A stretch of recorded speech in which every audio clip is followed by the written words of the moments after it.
Hi everyone. This is What If Fan. There are a ton of fanfics I want to share with you all, so I've decided that from now on, there will be 2 uploads every day, meaning 4 ongoing fanfics will be updated regularly. Today's story is, What If Reborn is Son Goku? You can find the fanfic name and author in the description below. Please make sure to support the original author. If you enjoyed the video, please like and subscribe to the channel. Alright, let's get started. Chapter 1. The line went on for miles. I mean that literally. A queue of people, waiting patiently, stretching out to the horizon in either direction. The floor was a gray tile, the sky a cloudy gray, and the light itself had a grayish tinge to it. If one were to imagine the most boring experience possible in all of creation, this line in this washed-out wasteland would come close. And I was smack dab in the middle of it. My name is, I forgot. That's just how freaking long I've been in this line. I've forgotten a great many things while standing here for an eternity. I'm really only certain of one thing, this is death. I'm not quite sure how I died. Overdose, perhaps? Car accident? In any case, 1 minute I have a heartbeat and I'm on my home planet, the next I'm in this line. I've given up on trying to start conversation. No one seems to hear me. Either everyone in hearing distance had already forgotten how to talk or some magic kept my voice from reaching them. That was a while ago. By this point, I'm not sure I could make a sound if I tried. It had just been so long. Every now and then, the line would move and I would shuffle forward a step or two. And then it was back to the waiting. I'd run off into the distance, but what would be the point? I couldn't see anything, and there was no guarantee that anything existed in this limbo except the line. Besides, I would lose my place. I'd have to start again at the back and be stuck here even longer. I never got tired, or sleepy, or hungry. Guess those things are for the living. I just stood there, numb and dumb and silent, waiting for the line to move again. At some point, in that timeless space, I made it near the front. I blinked at the person behind the desk. I had the vaguest memory of a movie. I'd always loved movies, TV shows, anime, really all fiction. Those memories had lasted the longest. I wanted to say the guy looked like an agent, for some reason. Suit and tie, flat expression, sunglasses. Next, he would say in a voice as gray as the surroundings. The lucky soul at the front of the line would step forward. They would exchange words I couldn't make out, and then the person would vanish. This process repeated a few dozen times, during which time I relearned how to count, just so I could measure when it would be my turn. Finally, I stepped forward when he said next. Soul 4829A1826M06A3Q0175G, you have been selected for a replacement reincarnation. Do you accept? If he'd asked me to suck his dick while I was lowered into a vat of acid, I would have accepted. Anything, was better than waiting in this line. Yes, I said. We thank you for your service. And then, how to describe it? The closest I could put it is that I fell asleep. As I slept, I dreamed. I dreamed of a young boy who grew into a man, the adventures he had, the trials he faced, the battles he won. And as I dreamed, I realized it was familiar. And when the dream reached its ending, it started to go in reverse. I saw it all backwards as the story returned to the beginning. And I realized my purpose. When I woke up, I knew who I had become, and why I was here. I was now Son Goku, also known as Kakarot. I was now the son of Bardock and the adoptive grandson of Son Gohan. I was now a Saiyan sent to Earth. And some power that had decided the story should go differently. I settled into my second life easily enough. I had first woken up in Grandpa Gohan's hut, head wrapped in bandages and the old martial artist overjoyed to see me awake. The coma from the head injury was when original Goku's and my souls were switched, it seemed. That thought kept me humble, something had just lifted out the protagonist's soul and replaced it with mine. Whatever ROB had set this up, I had no intention of pissing it off. Whatever its reason for having me take the idiot hero's place armed with foreknowledge of canon, I would give it one hell of a show. Any personality changes were explained away by the head injury. I spent a few quiet weeks in bed while the gash in my skull scabbed over, with kindly old Gohan hovering over me with all the love of a grandparent for their blood grandchild. It was really very sweet, how much this hermit cared for the alien boy he'd found in the woods. I eagerly got to know him, and was soon reciprocating his love without having to fake it at all. Memories of my old life didn't bother me or make me nostalgic, because I had none. Other than remembering the line and having the events of Dragon Ball Z, and Dragon Ball Super downloaded into my brain, I was a clean slate. I couldn't tell you if I had a family, or what I did for a living, or even what species I'd been. All I knew was that this was another chance at life, and I was determined to make the most of it. Adapting to the body of a 4-year-old with a tail was no more difficult than adapting to having a body, period. It felt as natural as anything had ever been. I had a vague understanding that puberty would introduce strange and powerful urges, but for the most part one couldn't tell any difference from being a kid to being a disembodied spirit. And my fifth appendage was handy for washing my back during a bath. When the day came that Grandpa Gohan undid my bandages and was satisfied I was healed, my training began. I had been bugging my caretaker to train me in martial arts almost since I woke up. I explained it away as a desire to be cool like my grandpa, but the truth was more to do with survival. My power level, if I recalled correctly, was a measly 2. Frisia, at full power, was 120 million. While never measured, Beerus was strong enough to kick Frisia's ass with his little finger. For my own purposes, I'd assumed the god of destruction was worth at least 100 of Frisia, which would put him in the range of 10 billion or more. And the angels like Whis were at a level beyond even that. The gist of it was, I was currently a tiny krill in an ocean with blue whales. I hadn't exactly been given instructions, but I knew this: I did not want to die again. Whether I'd go to the other world or back to the line, I didn't know. But I was determined to never find out. So, the simplest way to stay alive would be to become the biggest fish. I had a long way to go, but the journey of 1,000 miles begins with a single step, right? My first step was learning Grandpa Gohan's version of the turtle hermit style. So, I trained. I learned how to throw a punch and a kick. I learned how to push my body to the limits and then go even further. I learned to hunt, and track, and live off the land. Grandpa Gohan taught me well. We spared frequently, as much for fun as for training. As much as he taught me how to fight, he also taught me to be at peace. I had to meditate for hours at a time, which I put up much less of a fuss to than your average kid would do. If I learned one thing from the line, it was patience. During these times where I emptied my mind and tried to be at one with the universe, I began to feel the first stirrings of what I assumed were ki inside me. I'd yet to manifest it, but I assumed it would come eventually so long as I kept at it. A few months in, I snuck out after bedtime. I wandered about a mile into the forest until I found a clearing. Once there, I meditated for a good hour, trying to become as serene as possible. When I was ready, and my eyes still closed, I looked up. I could feel the moonlight on my lids. My tail got all tingly, and goosebumps popped up on my flesh. Somewhere deep inside me, I felt a beast begin to stir. I knew I was taking a risk by doing this. But the Ozaru form was just too damn useful and underappreciated. Better to work on it when I was a pipsqueak and relatively harmless even with a 10x power boost than later when I'd be at risk of blowing up the planet. With great hesitance, and fighting to keep myself as calm and relaxed as possible, I opened my eyes a crack. Have you ever been angry? Really, truly angry? Seeing red, blood pounding in your veins, hearing a ringing angry? The kind of angry that feeds on itself, taking over every neuron in your brain until nothing matters but acting on that anger? Combine that with the hazy, liberating buzz of being drunk, and you might come close to how it felt for a Saiyan to look at the full moon. And I wasn't even getting a direct view of it. I had a split second of clarity and closed my eyes.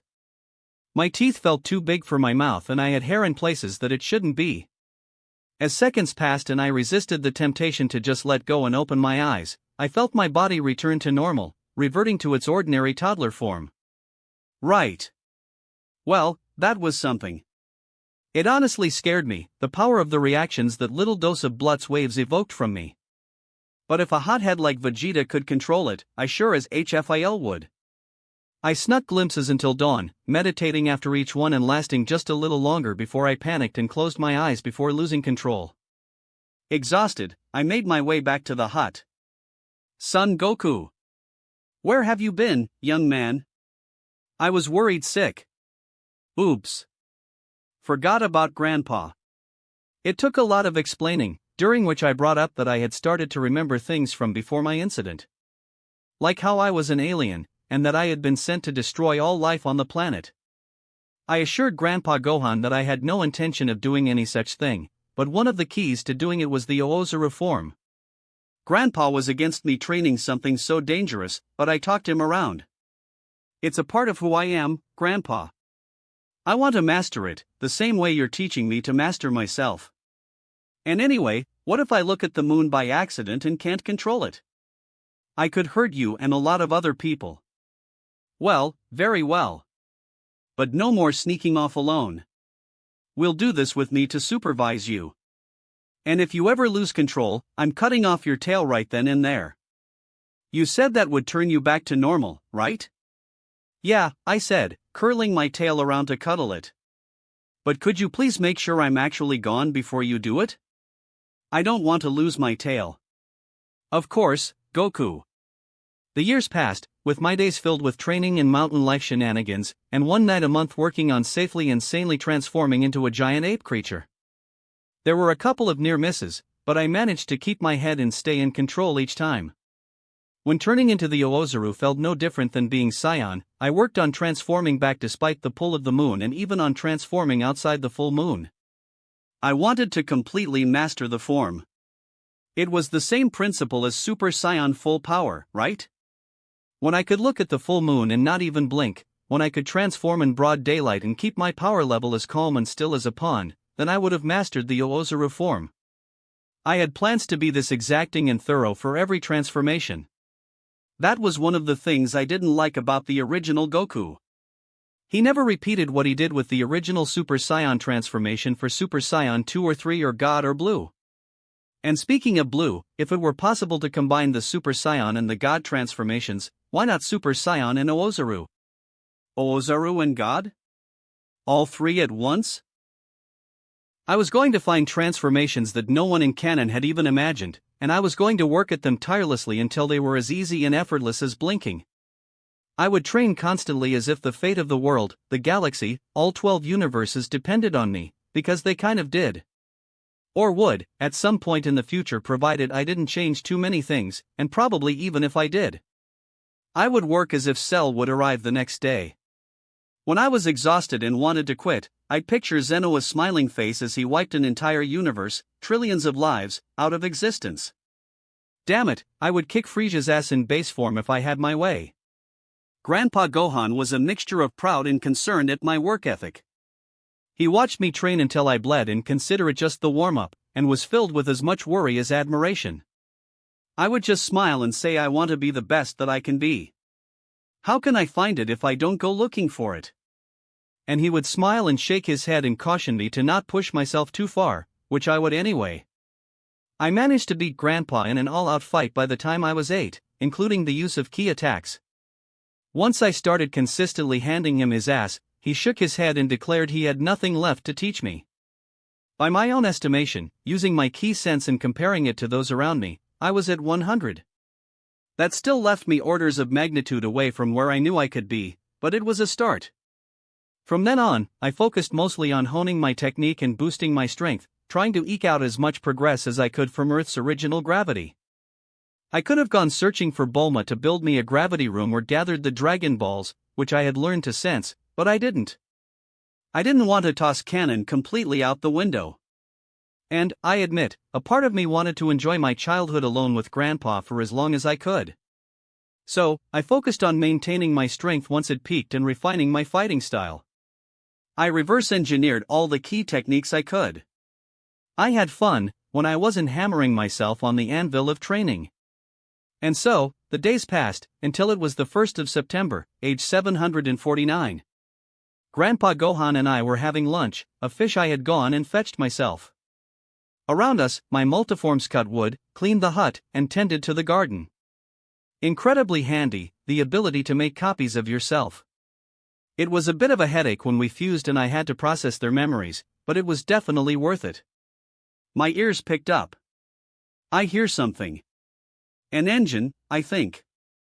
Grandpa perked up. Oh? Who'd be way out here in the wilderness? The noise vanished, to be replaced by vocal complaints. Ugh. I hate nature. I definitely didn't wear the right shoes for this. Grandpa and I exchanged looks, anime sweat drops on both our brows. Then a goddess came walking up the path to our hut.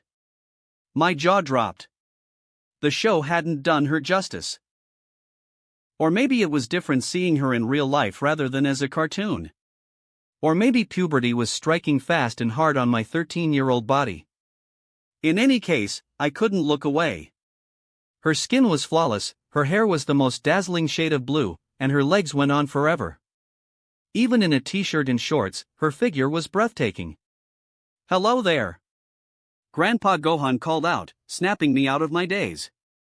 I quickly regained my cool, fighting down certain physical reactions. When I wouldn't embarrass myself, I stood up alongside Grandpa. We both bowed as the girl came close. My name is Son Gohan, and this is my grandson, Goku.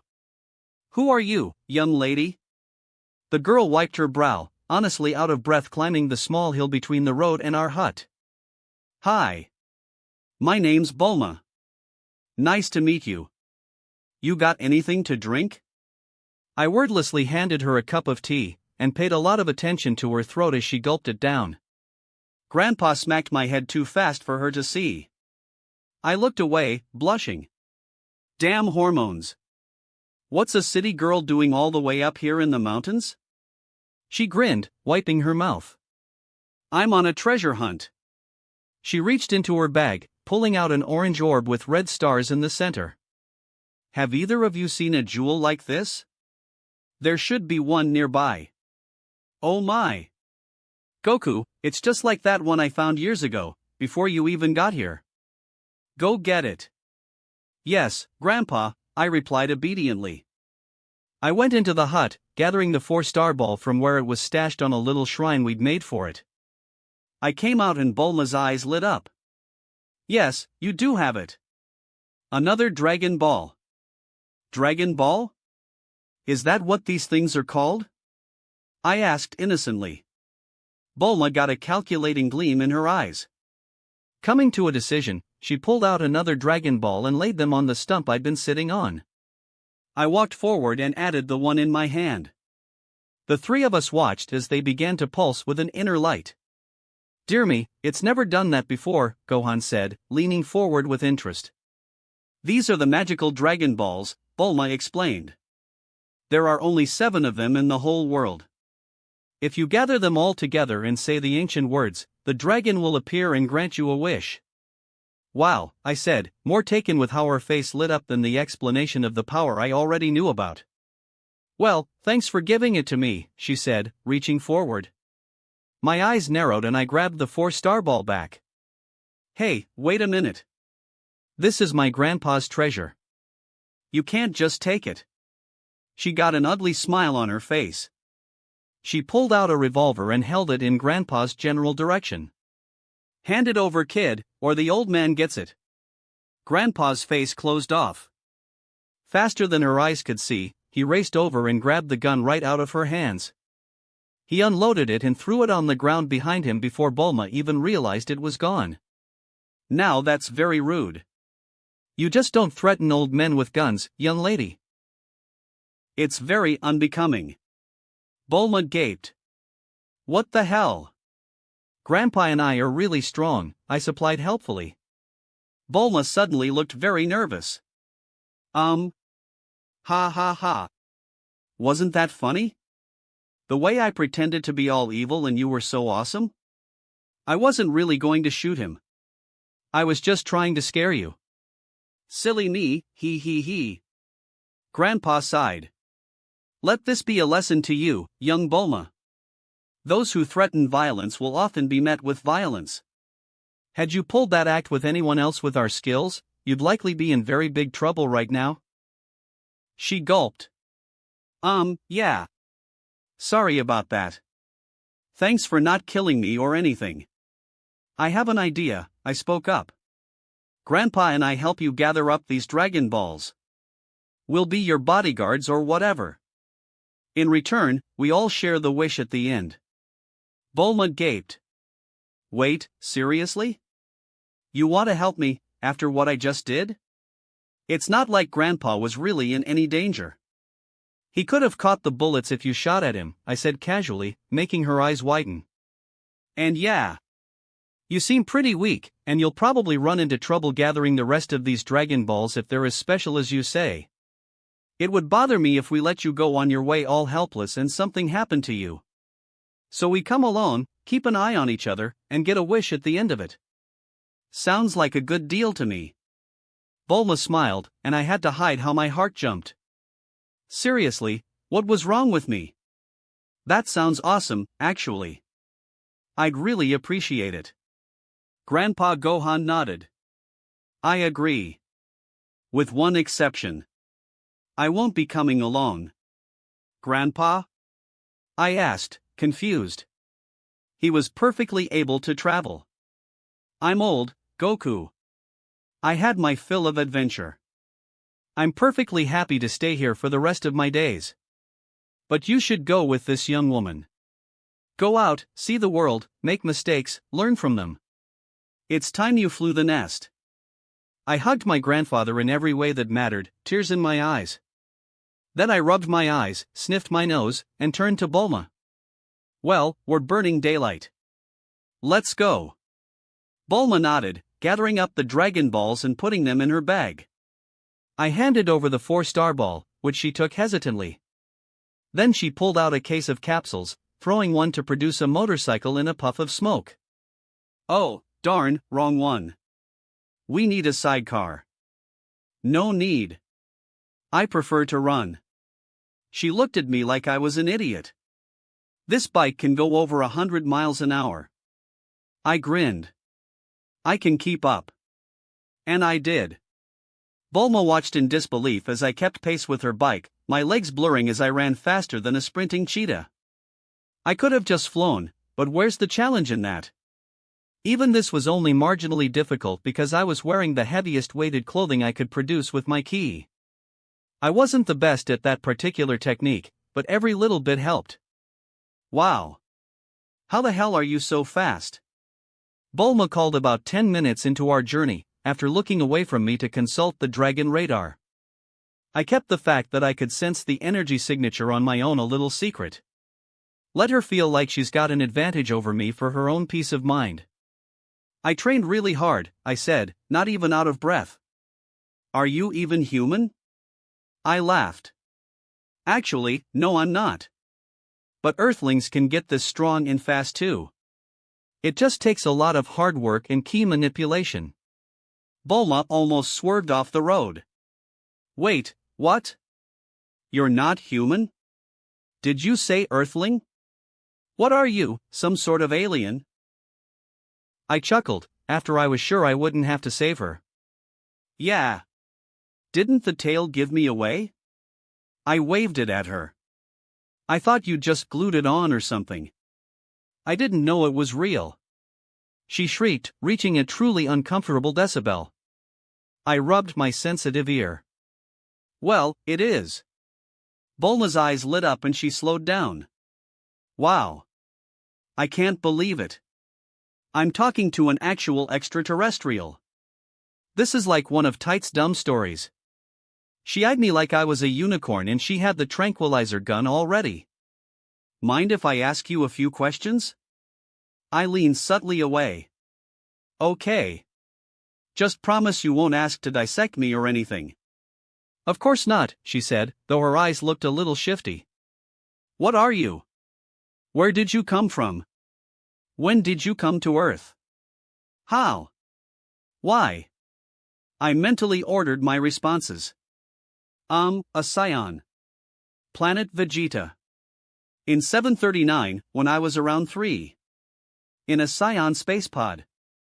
Technically, I was sent here to exterminate all life so the Planet Trade Organization could sell the Earth as real estate, but really my dad sent me to escape the destruction of our planet and train to avenge our people.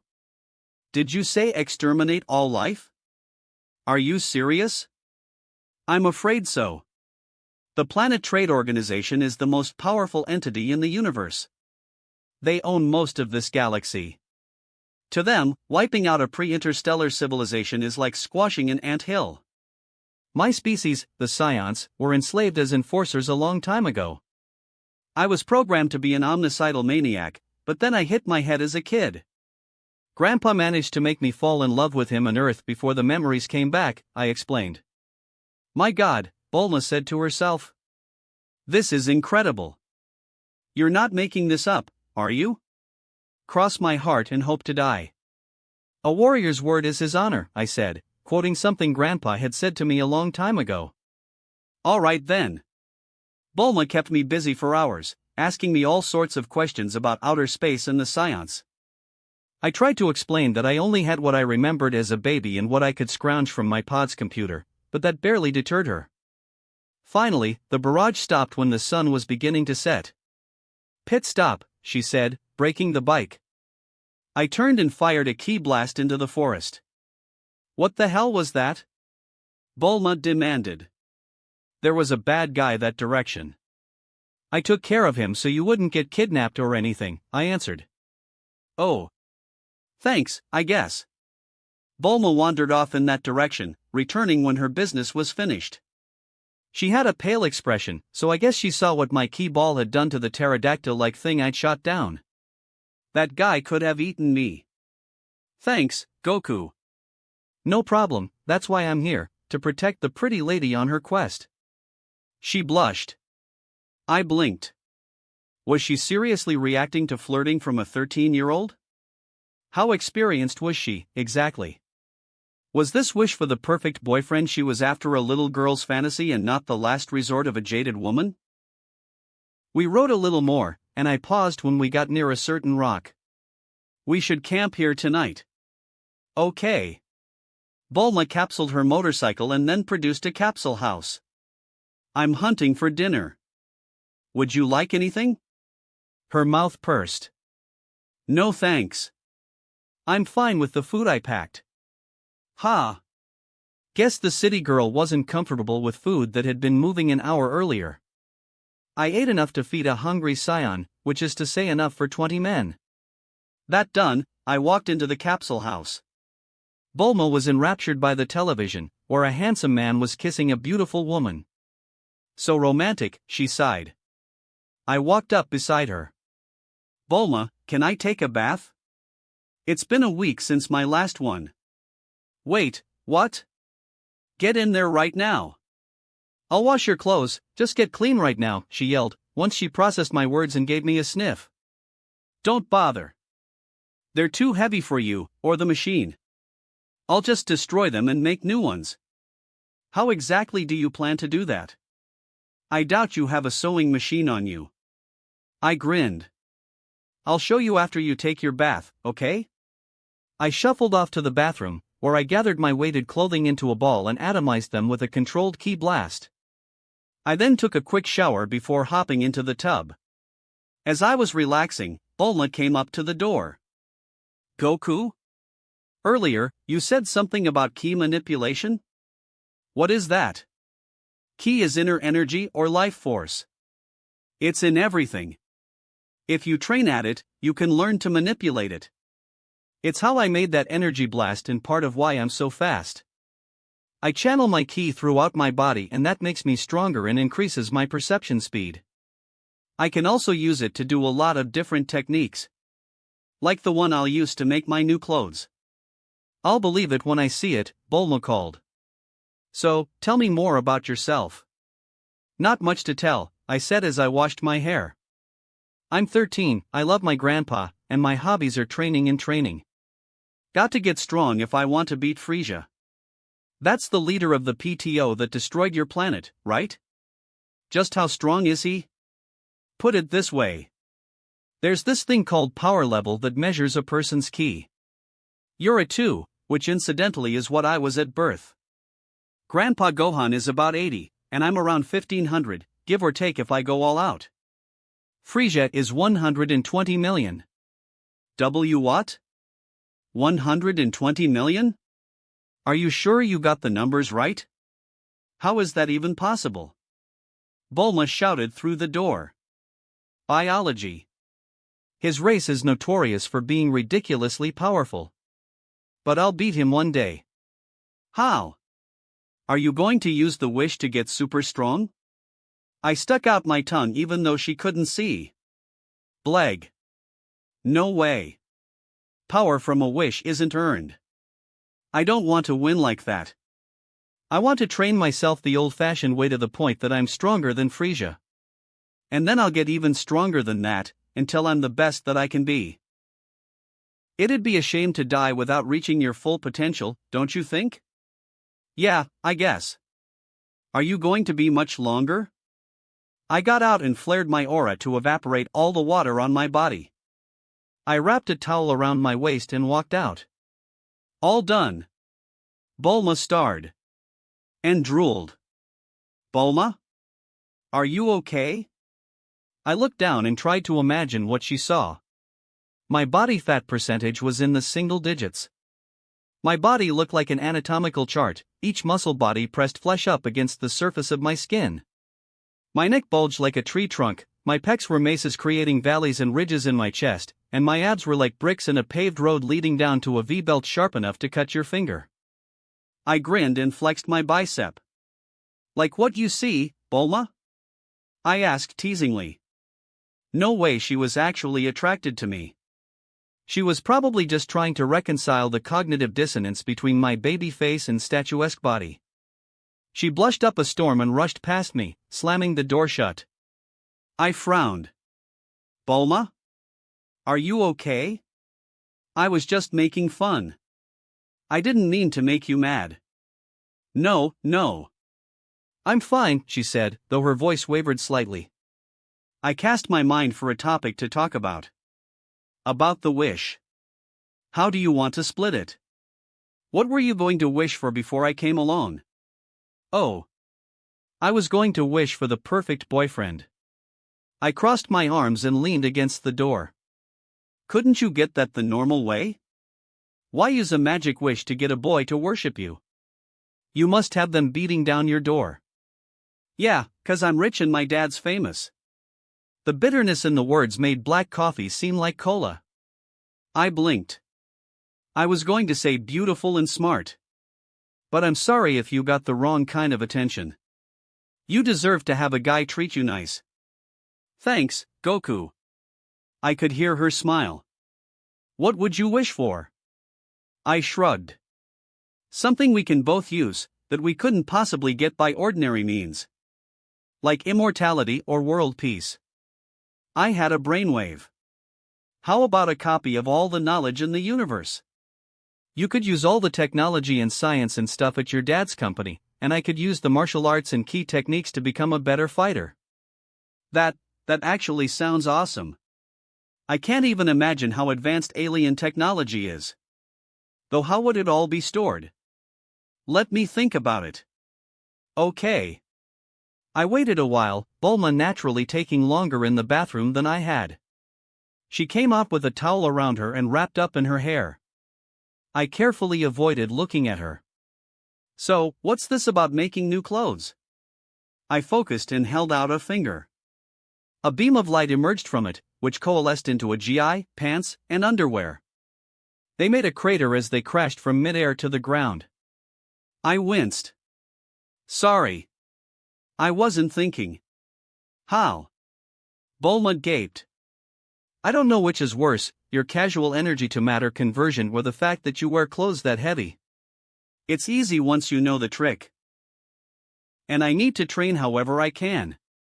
Science evolved for a gravity much higher than Earth's. Until someone invents artificial gravity, I'm stuck with weighted clothing as a substitute. Bulma grinned. Maybe it'll be in that copy of everything to know that we wish for. So we're going with that? I asked, dropping the towel as I slipped my briefs on underneath it. Bulma gulped, but kept talking as I got dressed. Why yeah. It's much more useful than my wish for a boyfriend. Besides, in all that knowledge might be stuff about robotics and artificial intelligence. Then I can just build the perfect boyfriend. I tilted my head. Well, if that's what you want. I still say you're giving up on men a little too early. I mean, if you were my girlfriend, I'd try to be perfect for you. I can't be the only one in the world. She blushed. Thank you for that, Goku. I'll try and remember that. I laid down on the floor, curling up like a cat. Well, good night. Don't you at least want to be on the couch? I'd probably break it. Besides, I've slept on the ground with rocks for pillows before. This is fine. I smiled at her. Sweet dreams, Bulma. Sweet dreams, Goku. With that, she retreated to the bedroom, turning off the light as she went. I made myself comfortable on the carpet and began to meditate, slipping into sleep within minutes. The next day dawned bright and clear. I went outside for my morning workout and to hunt breakfast while Bulma slept. That done, I went to check on the amphibian that had been our unintended neighbor. Hello in there. I called into the head hole of the shell. Hello. My name is Turtle. Who are you? I'm Son Goku. How'd you get here? It's a long way from the ocean. It's a long story. Do you have any salt water, by any chance? I brought him inside, meeting a bleary-eyed Bulma at the coffee machine. I got Turtle a bucket of artificial seawater, which he guzzled thirstily. He explained that he'd gotten into a race with a hare and gotten lost. He'd been trying to make his way home ever since, but he was very slow on land. Bulma pulled out a map. You're out of luck. The ocean is about 100 miles away. That'll take me 10 years. Turtle wailed, holding his head with his flippers. We can take you, I offered. What? Goku, we're on a mission here. We can't take a detour for every hairy hardluck we run into. No offense, she tacked on. None taken. This was one chill Turtle.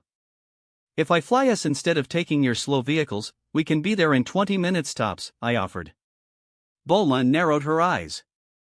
You're telling me that not only can you fly, but you can fly at around half the speed of sound while carrying that huge turtle in me? Easy. Bulma eyed us before shaking her head. Hell, I'll do it just to see what you do. Let's get on it. Bulma got dressed, which took a couple hours. I bonded with Turtle while we waited. When she finally emerged, she capsuled the house and then looked expectantly at me. I hiked Turtle onto my back and then held him in place with my tail. Standing straight, I offered my arms for her to get into. Looking flushed, she settled into a bridal carry. Ready? Ready. Just do it before I change my mind. I lifted us gently.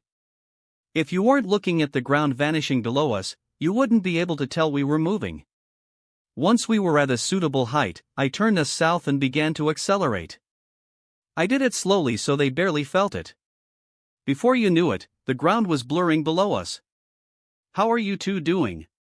I asked halfway through the journey. This is a lot higher than I'm used to. Turtle sounded quite relaxed. Oh my god, oh my god, oh my god. We're flying. I'm flying. Bulma sounded very breathless. Why isn't there any air resistance, she demanded. I'm holding a bubble of air around us so we don't feel it, I supplied, trying to comfort her. I barely noticed her squeezing me hard as she could, her hold was so gentle, at least to me. This is amazing. I mean, it's terrifying, but it's amazing, she said. She closed her eyes and tucked her head into my neck. Just tell me when it's over. We're nearly there, I supplied. I landed as fast as I could while making the descent gentle. Turtle all but sprinted into the water, crying out with joy. I gently set Bulma down on her own feet. She took a few shaky steps, like a newborn colt. Bulma? Are you okay? That was totally wicked, she screamed. Goku, how did you do that? Flying is pretty easy, if you have enough ki. You just push against gravity, I explained simply. She laughed, sounding a little out of it. A flying alien. I'm friends with a flying alien. She eyed me with a wild gleam in her eye. I have got to get you into my lab. There's so many things I want to know about Saiyan physiology and ki.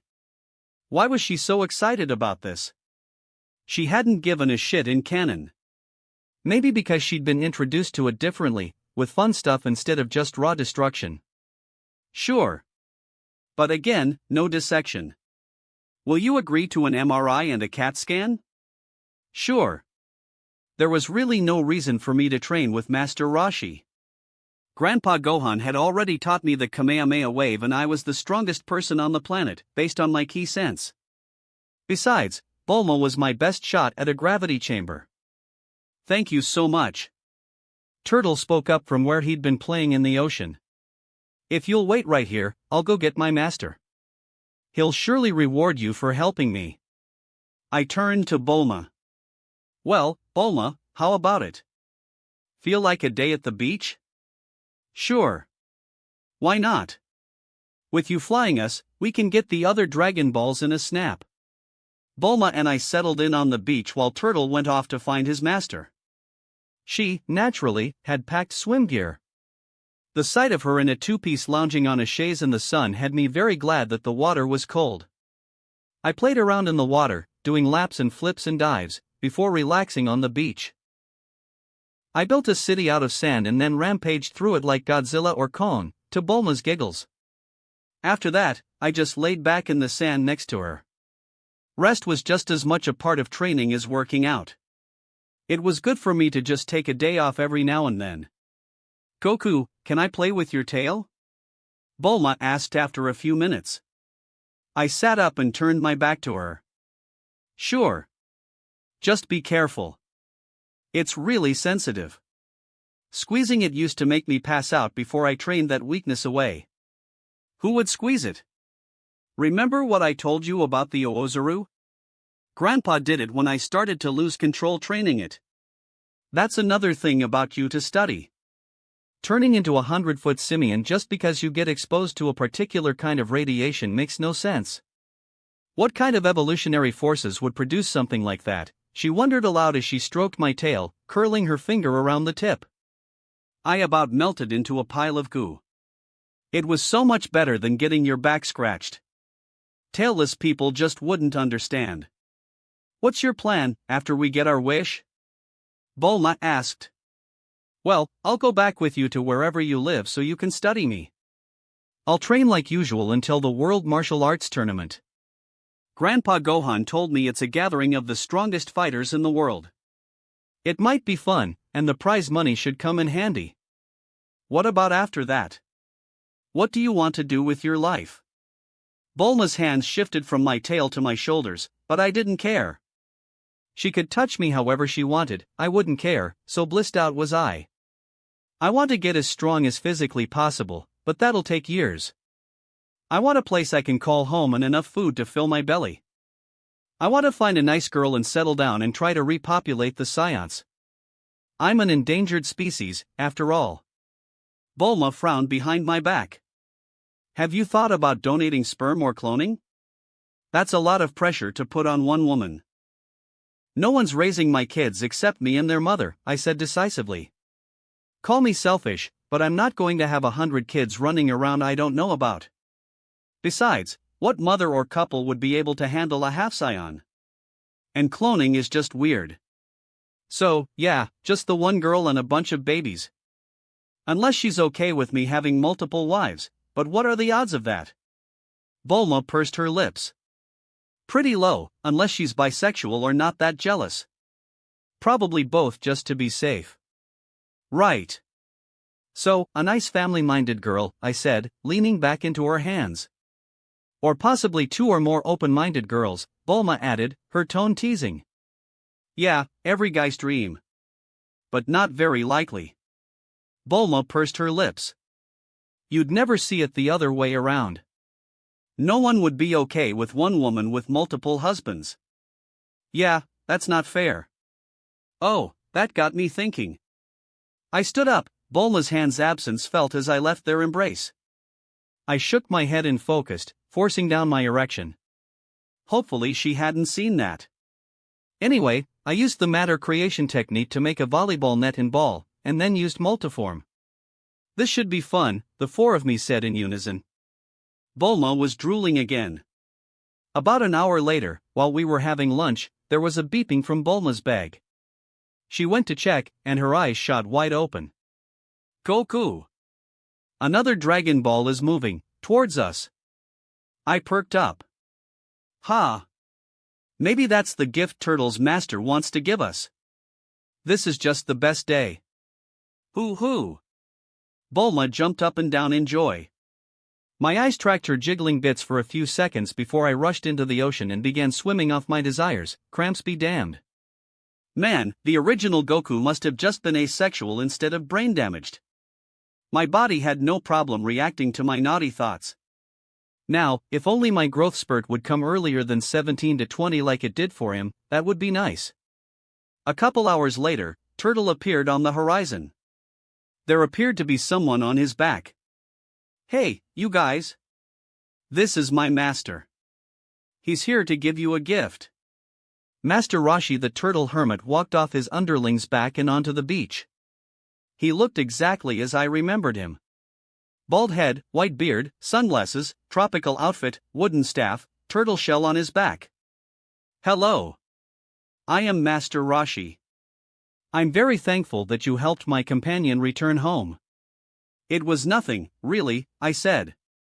If you want to thank us, you can give us your Dragon Ball, Bulma said, pointing to the orb hanging by a string around his neck. Ha! This old bauble? If you want it, you can have it. Now I won't have to give up the magic carpet. Yes. Bulma cried as he handed it over. She rushed over to her bag, bending over to put the Dragon Ball inside. Roshi got a nosebleed appreciating the view, which I took issue at. Sure, I'd been ogling her too, but she was young enough to be his granddaughter. Great-great-granddaughter actually, given the fact he was over 300 years old. I flexed my aura, powering up to the maximum. The wind picked up even as the air seemed to grow heavy, and ripples went out into the water as a white glow surrounded me. I wonder how my grandpa would feel knowing that his wise and venerable old master was perving on a 16-year-old, I said threateningly.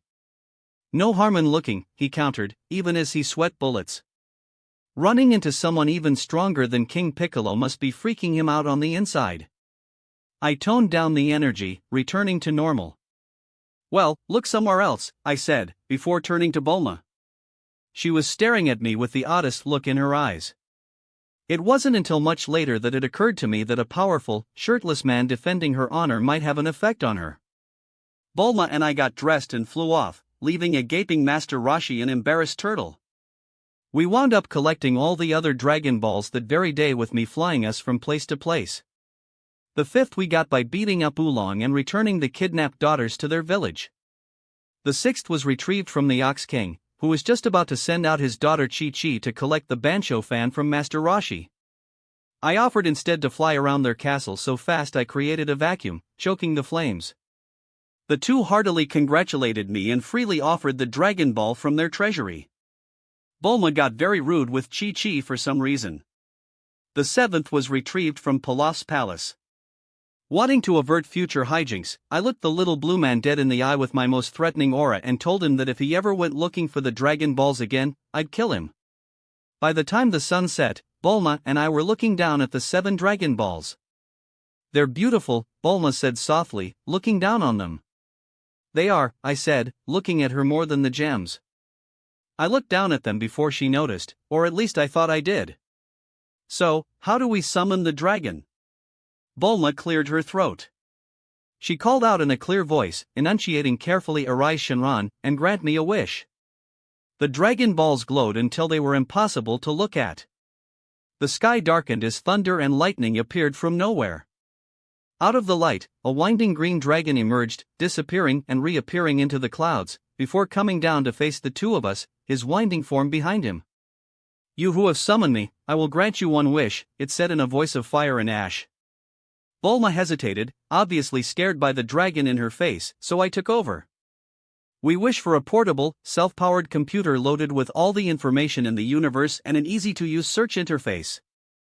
I wanted to cover all the bases. No point of getting all the knowledge if we couldn't use it. The dragon, Shenron, tilted its head. In a flash of light, a laptop appeared on the ground before us. Your wish has been granted. With that, it dissolved into light as the 7 dragon balls floated into the air.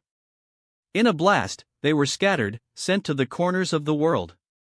I flew as fast as I could and managed to catch each of them before they made it 5 miles.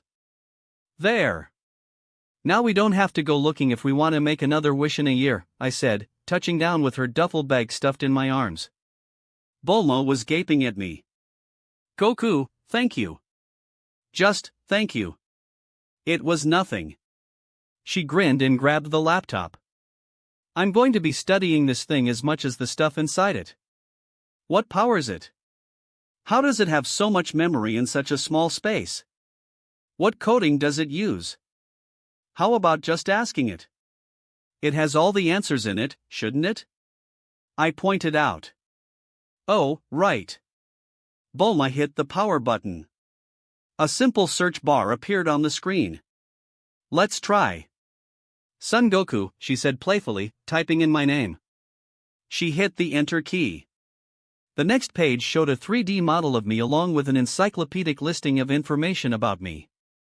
Wow, it really has everything, she gaped. I skimmed the page, my cheeks dusting pink. Including the size of my penis. And the fact I used to wet the bed. That's fun. Bulma was blushing too. Well, we did wish for every fact there was. It's part of you. Well, let's try looking you up. No way.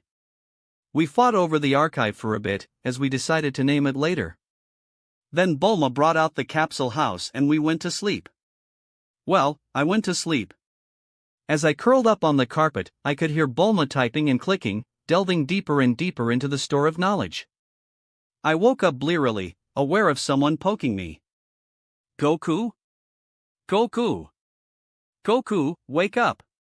Why is it? I asked, yawning and sitting up. Bulma was crouched by me, eyes oddly bright. The archive isn't just an encyclopedia, it's an answer machine. If you type in a question, it'll just give the answer or redirect you to the relevant page. That's nice, I said, rubbing my eyes. Did you really have to wake me up to tell me that? Yes, I did.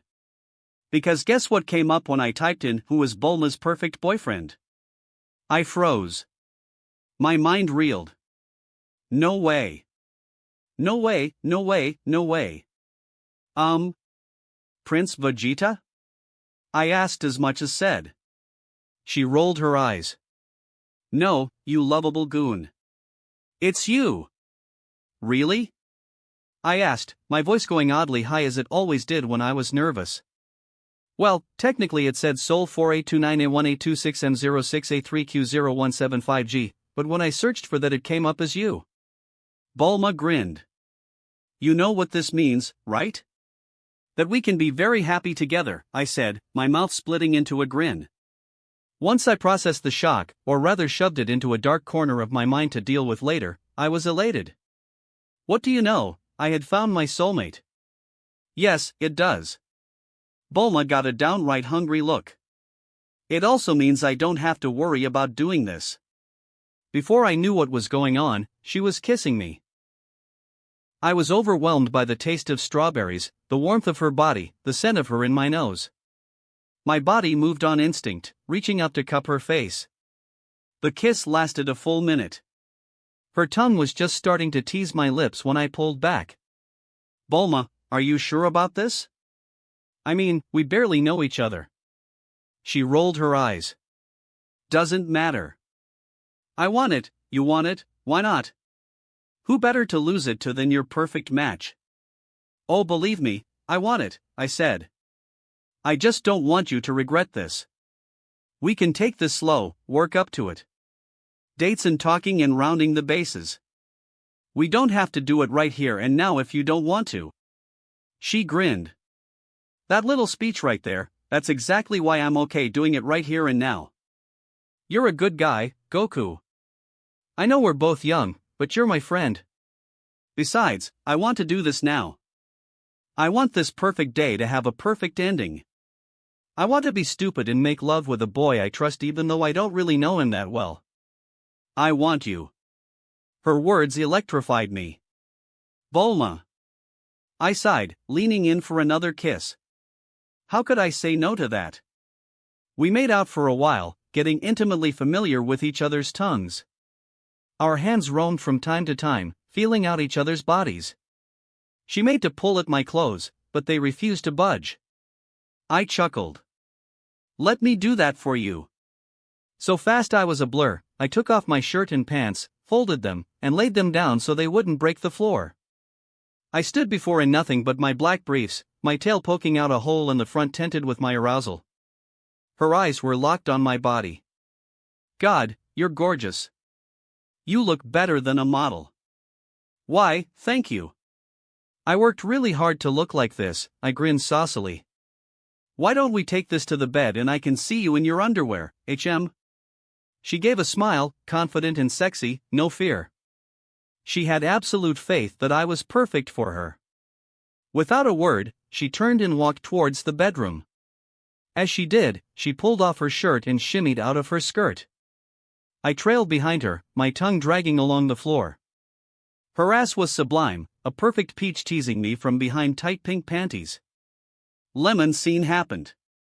We panted in the afterglow, my sated member sliding out of her slit as I crawled up her body to peck her lips and lie my head on her shoulder. We cuddled, her arms coming up to hold me even as I wrapped her in my own. That was... She huffed. Perfect? I offered. Yes. It was perfect, she said, sleepy and content. I waited a few seconds before asking the question burning in my mind. Want to do it again? What? She cried, looking down at me. I rubbed my awakening rod against the creamy smoothness of her side. I have a lot of stamina, I said simply. Neither of us got much sleep that night. But it was worth it. Chapter 2. I snuggled my head closer to the wonderful pillow it was on. I didn't want to wake up. I had the most amazing dream last night.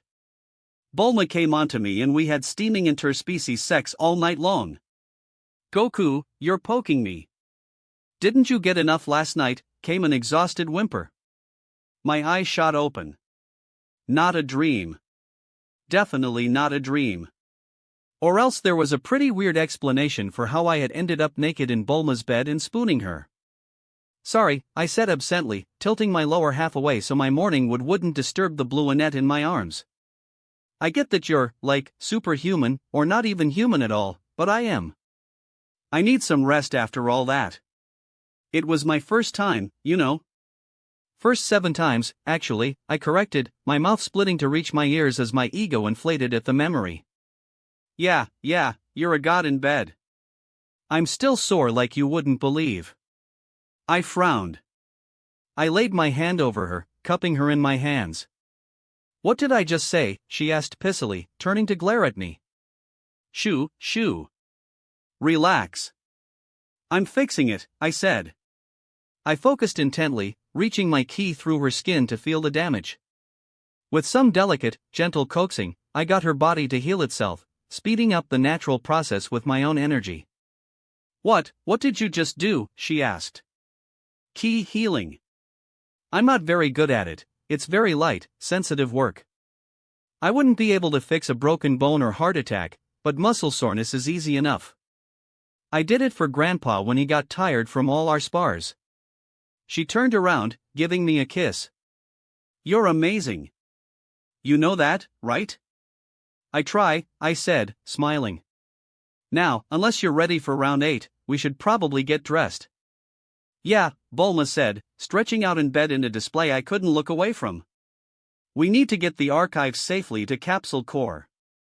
Not to mention the Dragon Balls. They're just stone right now, but they still need to be protected.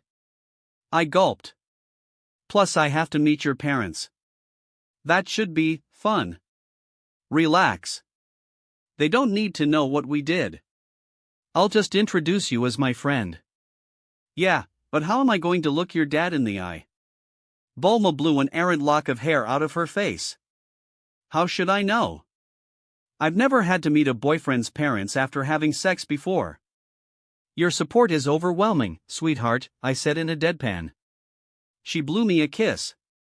We got dressed, capsuled the house, and then flew to West City. The archive and the duffel bag with the Dragon Balls were tucked safely in Bulma's arms as I carried her through the air. We touched down in a spacious estate in the heart of the city. Welcome to the Briefs mansion, Bulma said, sweeping a hand at the huge building. Is this a house or a headquarters?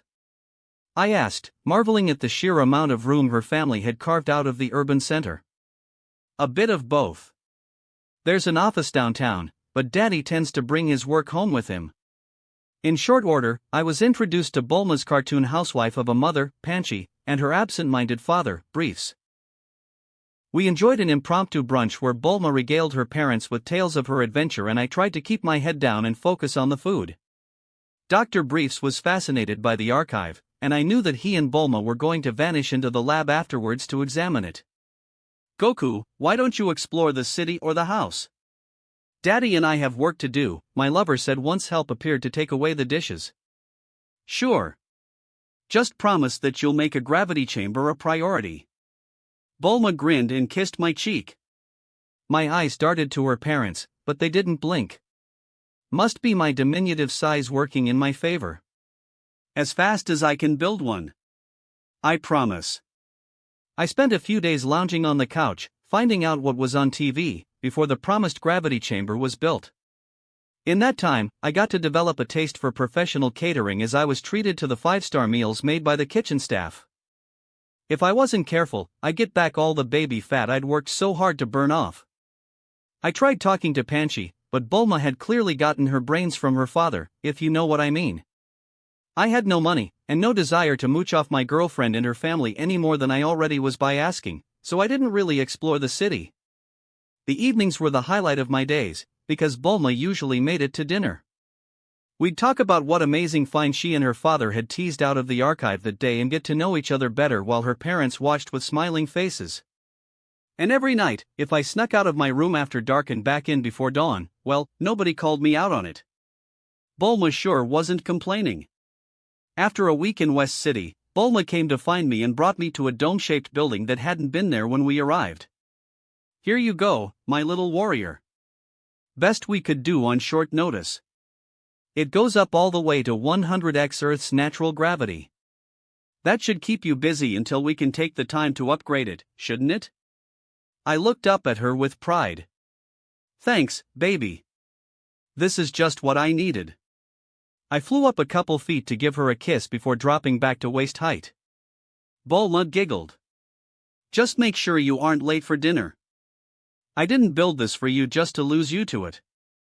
I know how much you love to train, but I still want to spend time with my boyfriend every day. I promise, I said solemnly. In fact, if you aren't busy, I was wondering if I could take you out tonight. Really?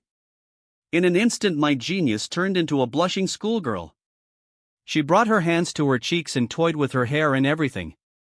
Well, this is all very sudden but, okay. When will you pick me up? Let's say 8.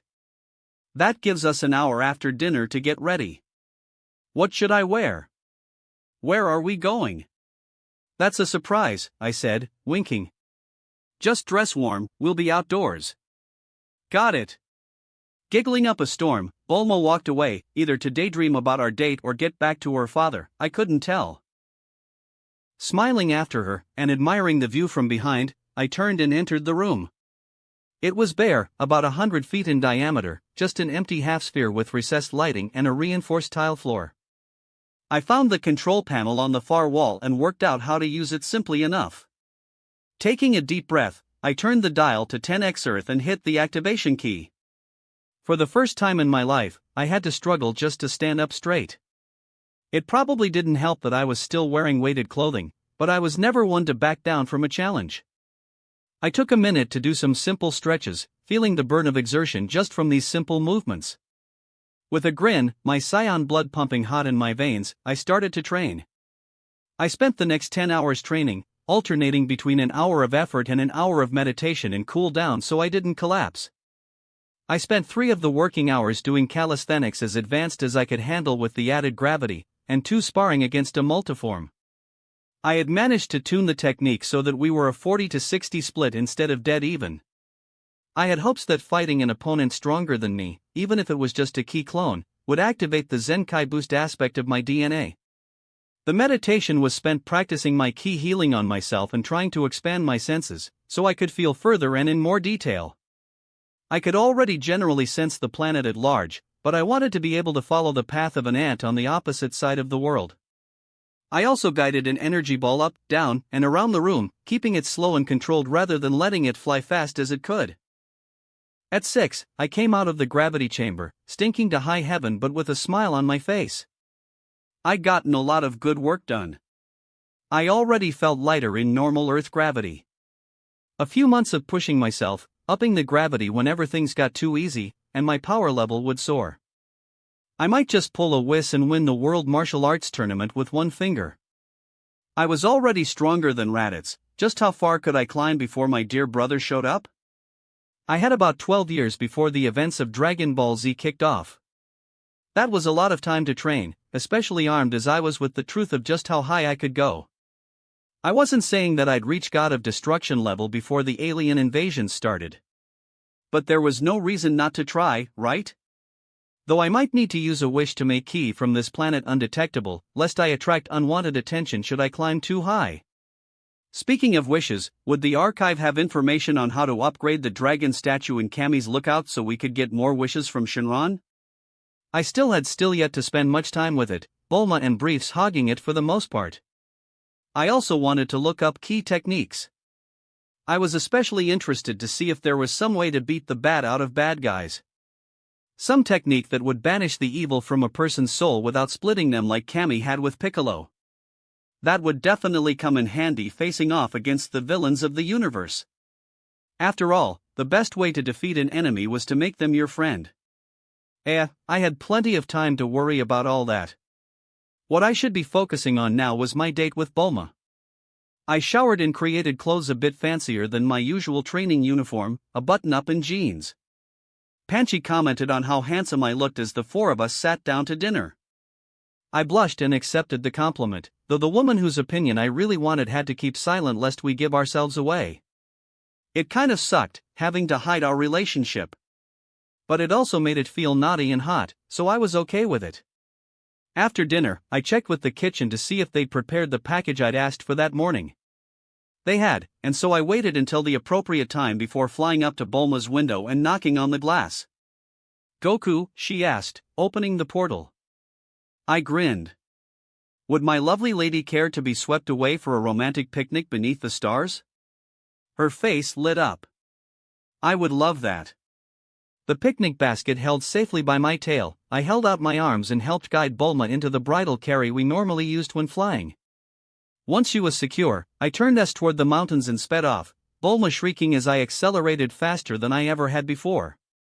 She nearly caused us to crash when she started to kiss my neck, but I swerved at the last minute and continued on. I don't know if she even noticed. She was a real firecracker, my Bulma. I still couldn't believe that I was lucky enough to be with her. We landed on the summit of Mtepauzu, a place I was intimately familiar with. It also had one of the best views in the world, as far as I was concerned. Wow!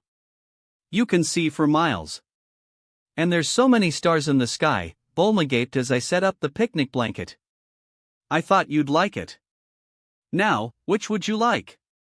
Strawberries, chocolate, cheesecake? How about a drink first? Okay. I popped the cork on a bottle of sparkling cider, pouring some into a glass with barely any spillage. We settled down on the blanket, eating the goodies and just talking, being together without any barriers or masks. The background of the star-filled sky and the moonlit valley around the mountain was nothing compared to Bulma's beauty. At least that was my opinion. Bulma leaned back on her hands, looking up at the cosmos. I look at them differently now. The stars? I asked to clarify, wondering at the topic change. Yeah. Knowing there's life out there really makes it different. She looked over to me. I wonder if we can see Vegeta's star from here. I honestly have no idea, I said. Not that I really care, anyway. My home is here. Bulma grinned and looked back at the sky. She finally seemed to notice one crucial detail. Wait a minute, it's a full moon. I grinned. Don't worry. I've mastered Ozaru completely. I don't change unless I want to. Bulma regarded me with the bright eyes of a scientist. Can I see? Pretty please? I shrugged. Sure. I unbuttoned my shirt and slid off my pants. Why are you getting naked? Not that I mind, she tacked on, looking me up and down while licking her lips. I smirked as I slid out of my briefs, standing before her in all my glory. I don't want to rip them when I grow, that's why. Oh, right, that makes sense, she said absently.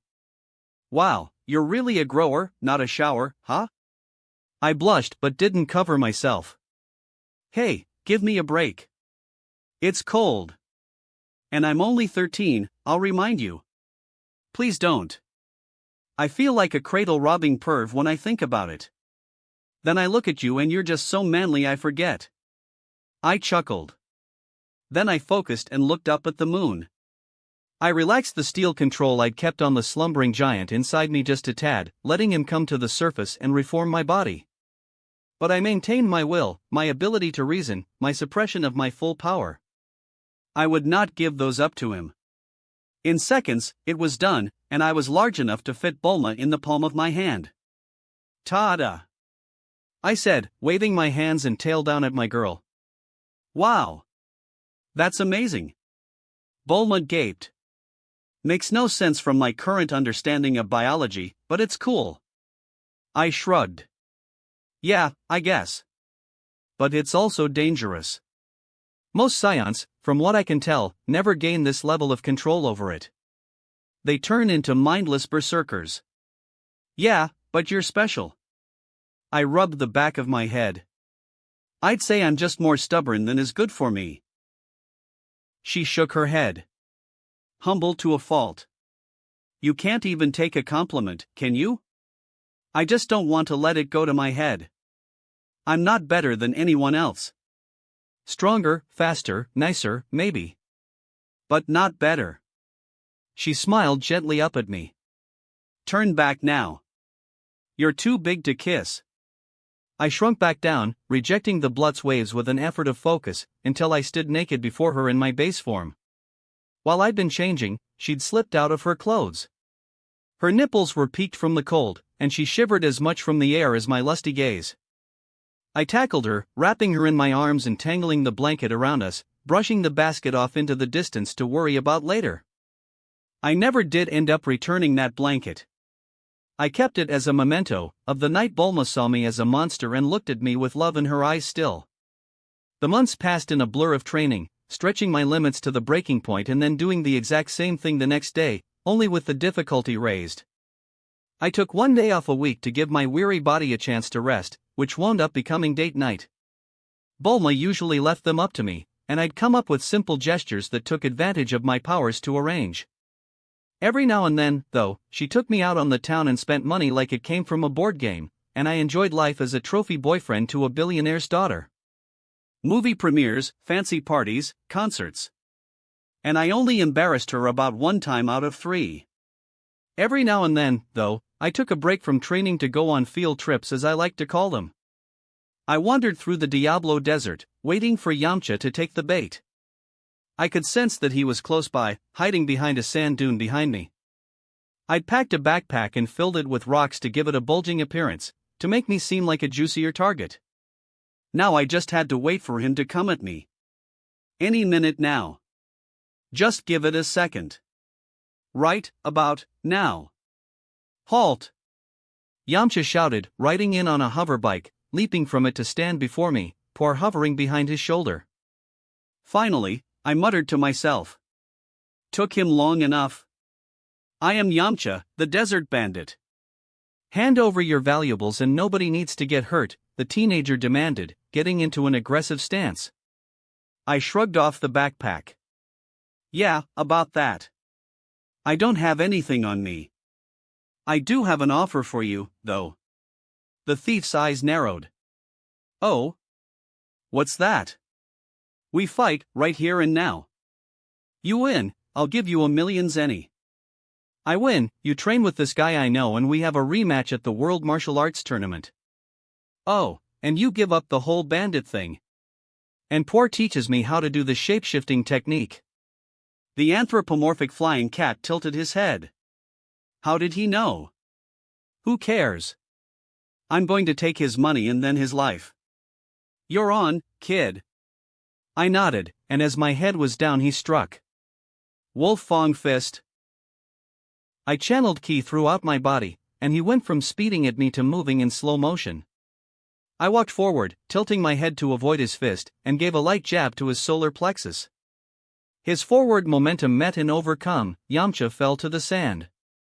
He managed to puke up the contents of his stomach just before he passed out. Yamcha? Yamcha! Poir shouted. The high-voiced feline shook his companion's shoulder. Don't worry, he's alive. Now about the shapeshift. I spent an hour with Poir, working out the kinks and intricacies of a technique that let you physically change form. As I'd suspected, since even weaklings like Poir and Oolong could do it, it had more to do with finesse than power. You basically had to take control of the frame of your ki and mold it into a different shape. The body would follow. After a few simple experiments, where I managed not to lose a toe or get permanently stuck as a watering can, I figured I had it down. Thanks, Poir. Now, you might want to hop on. We'll be flying a lot faster than you're used to. I heaved Yamcha's limp form into a fireman's carry, made sure Poir had a good grip, and rocketed off. Within an hour, I was touching down by a beach before a pink shack with the words "Came House" written above the door. Master Roshi! I shouted. Eh? Oh, it's you, Goku. What in the world are you doing here? The aged hermit asked as he came out the door. I indicated Yamcha on the sand. I want you to take this guy on as a student. I have a feeling he's got real potential. Roshi stroked his beard and regarded the both of us from behind his sunglasses. I'm sorry to say, Goku, but I've already taken on a student. A young monk named Krillin. You can handle two, I argued. Sorry, kid, it's against my policy. I sighed. I'd hoped it wouldn't come to this, even though I'd mentally prepared myself for it. Using my newly learned shapeshifting, I transformed into a buxom blonde bombshell lifted straight off a pinup. Roshi's jaw dropped to the floor. Won't you please train my friend? Master Roshi? I purred, fighting the urge to puke while I put on my performance. Of course I will, he shouted to the heavens, blood spurting from his nose, as he charged at me to give me a hug, or maybe to grope me. In a flash and a puff of smoke, I returned to base form and shot up into the sky. When I was halfway to the stratosphere, I turned direction and made for West City. I'm going to need a shower, I shuddered, utterly traumatized. Still, I had accomplished something today. Yamcha would get some serious training and start the path to maybe being a useful ally one day. And I had gotten my hands on a nifty ability with applications limited only by my imagination. It might end up being little more than a party trick, but I wouldn't know until I got to experimenting. Could I shapeshift into a healthy body while injured? Did becoming a muscle-bound giant give me comparable gains in strength? And let's not discount turning limbs into weapons. I was eager to find out all that and more. Bulma, when she learned of my new trick, had quite a different take on it. Let's just say I did a lot of my shapeshifting practice in the bedroom and leave it at that. I stood at the base of Korin Tower. The column extended up into the sky, the top so far away it was beyond my sight. I had already met Bara and UPA, and the two guardians had deemed me worthy of attempting the climb. I felt the two of them watching me, waiting for me to embark on one of the toughest physical challenges in the world. Well, time to see if all that gravity training was doing anything.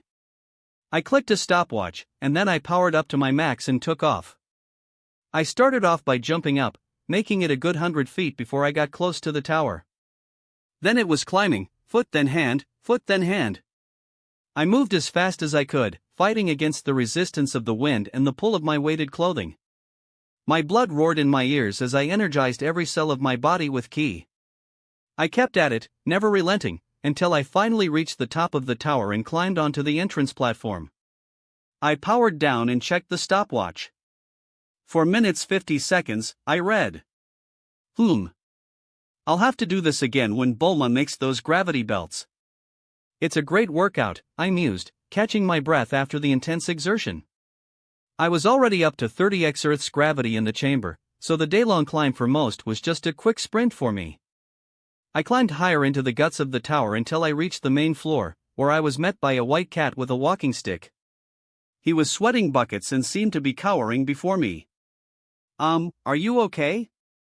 The cat paused, seeming to stare at me through his closed eyes. Oh, wow. Psychic and pure of heart, if not necessarily in body. So you aren't here to challenge me for the title of the God of Martial Arts?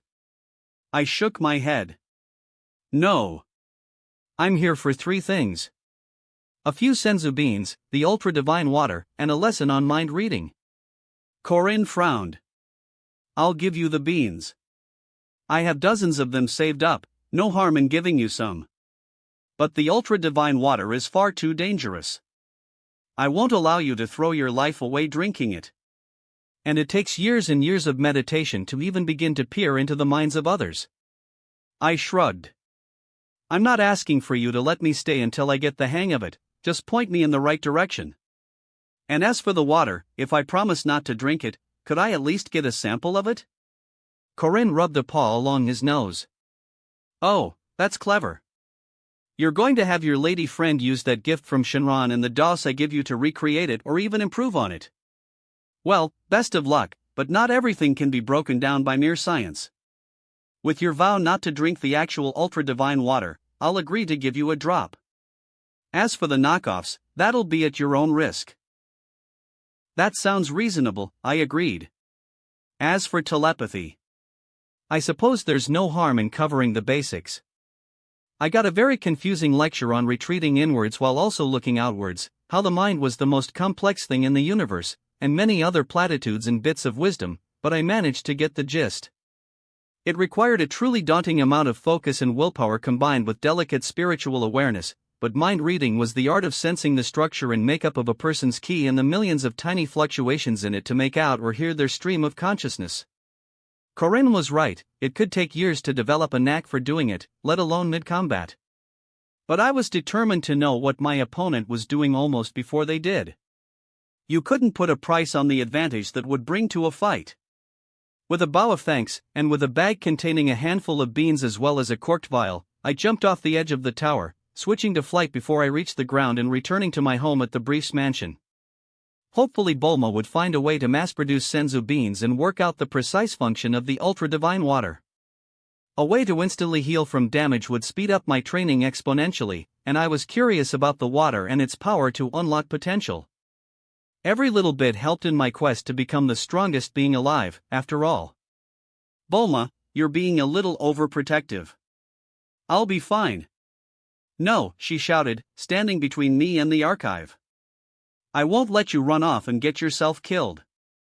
Darling, baby, light of my life, I'm both bulletproof and faster than a speeding bullet. I won't be in any danger. This is just an afternoon errand. She grit her teeth. Taking on the Red Ribbon Army is not an errand, it's suicide. We'd been arguing for almost an hour now, going in circles. I tried to convince her I'd be alright, she'd deny me vehemently. She had grown up hearing horror stories of the Red Ribbon Army. She wasn't able to get past that ingrained fear to realize that with my power, I could take them all on blindfolded and win. Bulma, listen to me. I'm not doing this to be a hero or to test my strength or anything like that. I'm doing this to protect you, I tried, going with a different tack. What reason would the RRA possibly have for coming after me? I don't know, maybe those, I said, pointing at the safe in the wall where the Dragon Balls were stored. She grit her teeth. No one knows they're here. But someone could build their own dragon radar. The energy they give off is distinct, you know that. Once they wake up after the year-long break, any mid-range spectrometer will be able to pick them up. The Red Ribbon Army is all about power, getting it and abusing it.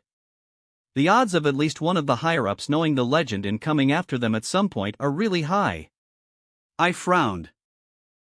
Besides, I'm not okay with waiting another day and letting who knows how many people suffer when I could do something about it. Goku, Bulma said, looking torn. Please, Bulma. I looked her dead in the eye, hoping she'd see that there was no talking me out of this. I could have just taken the archive and run, but I wouldn't betray her trust like that. If you get so much as a scratch, you will be in so much trouble, she finally relented, standing aside. Thank you. I promised to come back in the same physically flawless condition as when I left, I said, trying to make a joke out of it. She blushed. Knew I shouldn't have let you read my diary. I took out a map and a pen and typed a simple question into the archive. Where are the Red Ribbon Army's forces? I was shown a map of a world, with a little red dot for each soldier. I worked out all the major bases from the heaviest concentrations. A dozen clusters wiped out should be enough for the whole organization to crumble. I'll be back in time for dinner, I promised. And then I went through the 8 different doors locking the inner sanctum of Capsule Corps from the rest of the world. How Dr. Briefs had gotten permission from the city to construct a bunker that could survive a nuclear warhead under his house was beyond me. I suspected either he hadn't told anyone or there had been a lot of bribery involved. Either way, the most bleeding-edge inventions and research, as well as valuables like the archive and the Dragon Balls, were stored there. Sure, I could break in if I really wanted to. But that would just be rude. Plus, going through all the different layers of security was kind of fun, like being in a spy movie. I spent the rest of the day exercising my right as a walking weapon of mass destruction to wipe out a paramilitary operation. I'd fly to a base, knock out all the men and blow up all the weapons, then tie them all up with rope conjured with the matter creation technique and fire a key blast into the air to draw the attention of local authorities. I went all over the globe, from snowy tundra to blistering desert, and even to a base hidden inside a mountain. I'm pretty sure that was Dr. Jarrow's lab, given all the robotics equipment and the bald guy with a bushy mustache who raved about the importance of his work once he woke up and found himself tied up. In the end, I found and immobilized every major officer and about 80% of the cannon fodder, as well as blowing up every piece of hardware I could find. The next day, King Furry made a global announcement. He disclosed that in a major sting operation, the world military had made a major assault on the Red Ribbon Army and detained the majority of their people. Bulma and I watched with amused grins as the animal-type Earthline waxed on about the courage and bravery of the men and women who had engaged in the operation, when we both know they'd just been the cleanup crew. Still, I wasn't surprised that someone else took credit for my work. I didn't really care. Like I'd told Bulma, it wasn't about grandstanding or making a name for myself. I just wanted the RRA gone. That should nip a few potential disasters in the bud. The day wound up being declared a holiday, Scissors Day, in memory of when the red ribbon had been cut. My life wasn't entirely consumed by training in Bulma. I kept faithful correspondence with Grandpa Gohan, the Ox King and Chi-Chi, and the Turtle Hermit School. I was sure to only be platonic and proper when I wrote to the Princess of the Ox Kingdom. I was with Bulma, after all. That path was, as far as I could tell, blocked off. Even if Bulma and I separate for some reason, I'm not sure if I could just fall in love and marry Chi-Chi just because an alternate version of me had. I wanted her in my life, but just as a friend, maybe even just a pen pal for a little while. Still, the primary focus of my time was on building myself stronger, faster, better. As I expected, Bulma's natural genius and the power of the archive had led to her cracking the Senzu bean genome. She isolated the enzyme that had such miraculous healing properties and found a way to synthesize it. Capsule Corps revolutionized the medical industry when it started to make sage pills, virtual panaceas that healed every trauma and a great many diseases. Bulma was heralded as a genius, getting a number of accolades and awards. I was every bit the congratulating boyfriend afterwards, getting her gifts and satisfying her every whim. And then I cranked my training up to 11, popping sage pills like candy as I set the gravity as high as I could stand it and had my multiform stop holding back. Didn't matter if I broke bones or even got blasted through the abdomen, so long as I could pop a little green pill before I passed out. I may have pushed the boundaries of reasonable safety a lot further than I should have. I was just thankful there weren't any cameras in the gravity chamber, or else Bulma would have my head. You couldn't deny that it was effective though. By the evening of April 15, 750, between natural gains and Zenkai boosts, my power level cracked into 60,000. I was now half the strength of Captain Jinyu, the strongest underling in Friesia's army. Not bad for a kid about to turn 14. I showered and went down to dinner with the family. I'd really bonded with Panchi and Dr. Briefs in the 7 months I'd been here, to say nothing of the bond between Bulma and me. I almost felt like part of the family. We were eating, Bulma and I playing footsie under the table, when Panchi spoke up. "Oh, Goku dear, I almost forgot to ask you. When is your birthday? I was planning one for my kitten and it occurred to me that we didn't know yours." I stopped what I was doing, my fork held halfway to my mouth. I hesitantly set it down, anticipating an explosion. Well, do you really need to know? Grandpa and I never really celebrated it. It's just another day to me. Bulma frowned, leaning forward. "Goku, come on, when is it? We just want to know the day." "Yeah, but then you'll want to throw a big party and invite lots of people, and I'm not really interested in that." Dr. Briefs chuckled. "Please, Goku. Of course we'll respect your wishes if you don't want a big celebration. But please tell us so we can do something. It's not every day our daughter's boyfriend turns 14. Bulma and I both turned the shade of ripe tomatoes."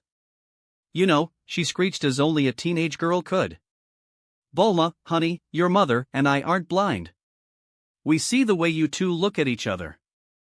The love is like a neon sign." He frowned behind his mustache. "And the fact that you sneak into each other's rooms every night. Can't say I'm too happy about that, but you're both responsible kids and I'm sure you're being safe and careful even when you're doing the things teenagers in relationships do." "Oh, they are, dear. I refilled Bulma's prescription myself. She's been right on top of it." Panchi chimed in. "Please, kill me now. My potential in-laws were talking about my sex life. It's tomorrow. Okay? My birthday is tomorrow." I blurted out. "Tomorrow," they exclaimed. All three of them. I looked from the shocked eyes of Panchi and Briefs to the accusing look coming from Bulma. Like I said, I don't really celebrate it. I was hoping it could just pass by unnoticed. Without a word, Bulma got up and left. The door slammed behind her when she got up the stairs. I winced. Damn. That didn't go well. "Well, you know what to do about it, don't you?" Briefs asked leadingly. "Yes, you have to." Panchi said, "Go to her," she finished just as Dr. Briefs said give her space. I left the two of them to their bickering in the wake of that. I went to my room, and took a peek with my key sense into Bulma's. She was sad but not crying, laid out on her bed. I sighed, and set about making my apology gift. A half hour later, I flew to her window and knocked.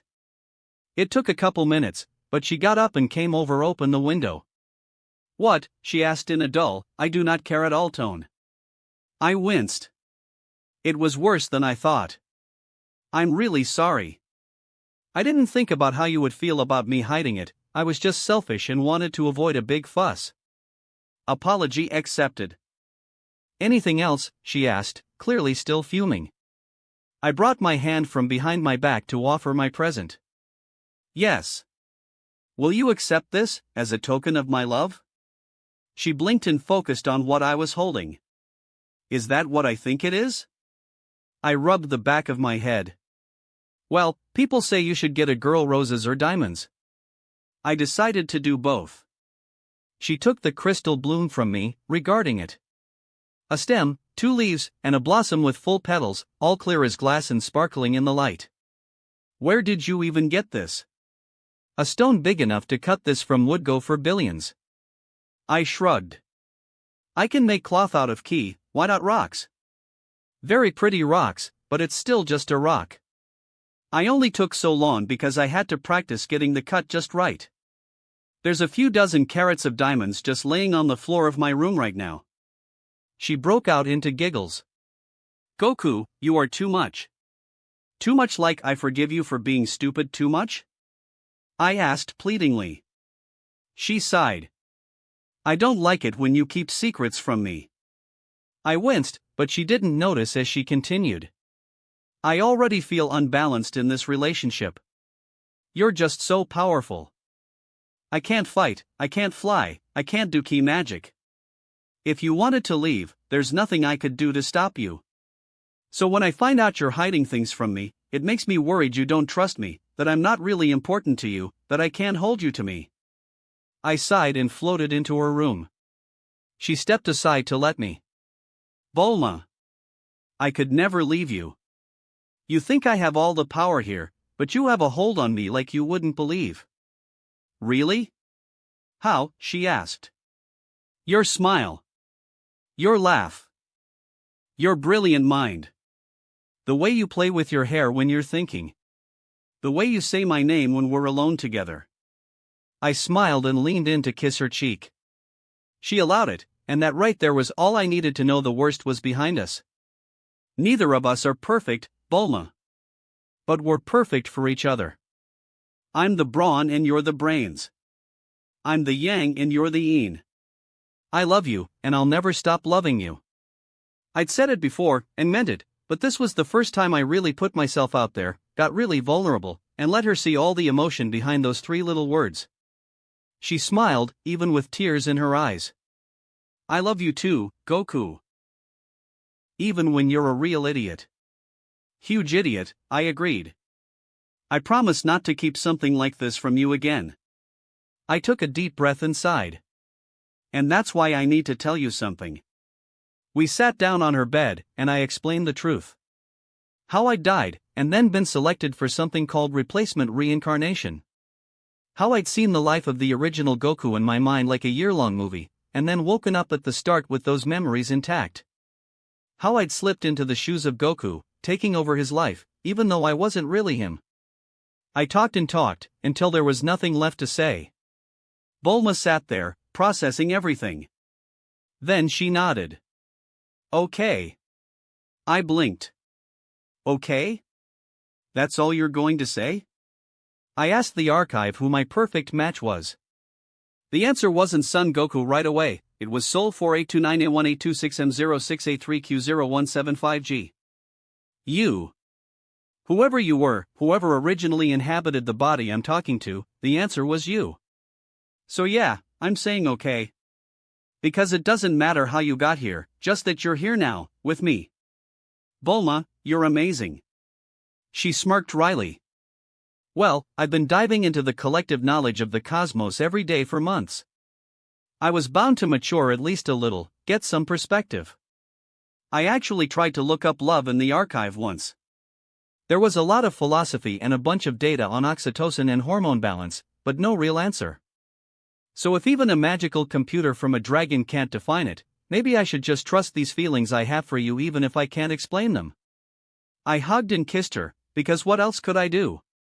Bulma, can we just hold each other tonight? I'm exhausted. That sounds real nice, she said. And so we cuddled, our nightly sex spree given a break, as we focused on and savored the connection behind it. Other than a cupcake and one hell of a wake-up blowjob, Bulma hummed happy birthday the whole time. My birthday passed without incident. My new family accepted and respected my wishes, once they got over the shock of me hiding it from them. I got some training in, and when the lights went off I made up for the night we lost by giving Bulma all I could without breaking her. A month went by in a flash, with me training my ass off day in and day out, with the breaks of time with Bulma and my letter writing to stop me from killing myself or going insane. I managed to reach all the way to 100x Earth's gravity in the chamber, maxing out the machine. I could barely walk at that level, but I could still move, so I considered it training. Before I knew it, it was May 6th and Bulma was flying us in a private jet to Papaya Island. She didn't want me wasting any energy before my big day. We both knew that was crazy, that the contest was all but won, but I allowed the luxury. It was nice to be able to lay back and eat while being ferried from place to place. We went from the airfield to the arena where the World Martial Arts Tournament took place. I immediately noticed a key difference from my memories of the future past. Bulma, why did you buy the arena? The Capsule Corps logo was everywhere. Goku. Goku, my love. I didn't buy the arena. She grinned like a sated shark. I bought the organization. Okay. Why did you buy the whole tournament, then? Because I want to write a book. I blinked and scratched my head, trying to reason that out. Walk me through it, baby, walk me through it. Look, Ki is amazing. It can turn an ordinary human into a comic book hero, and I've looked into the archive at just how many miraculous things can be done when it's properly used. I want to write a book about it, to get the secrets of unlocking it out in the open where anyone can find them. But to do that, I'll need data to back me up so it's not just crazy rambling pseudoscience. And I can't use the information from the archive, because it's not peer-reviewed and it's top secret anyway. So, I need empirical data on Ki usage to substantiate my claims. Ergo, I need to record it being used. Thus, I bought the WMAT. That arena is going to have every instrument in the book and a few I invented just for the occasion aimed at it. Combined with film footage, I'll be able to prove that Ki exists and can be used to do extraordinary things. I connected the dots while she was talking. And by putting the Capsule Corps logo on the event, you vastly increased the scope of advertising, increasing the odds that martial artists and other Ki-sensitive people would show up.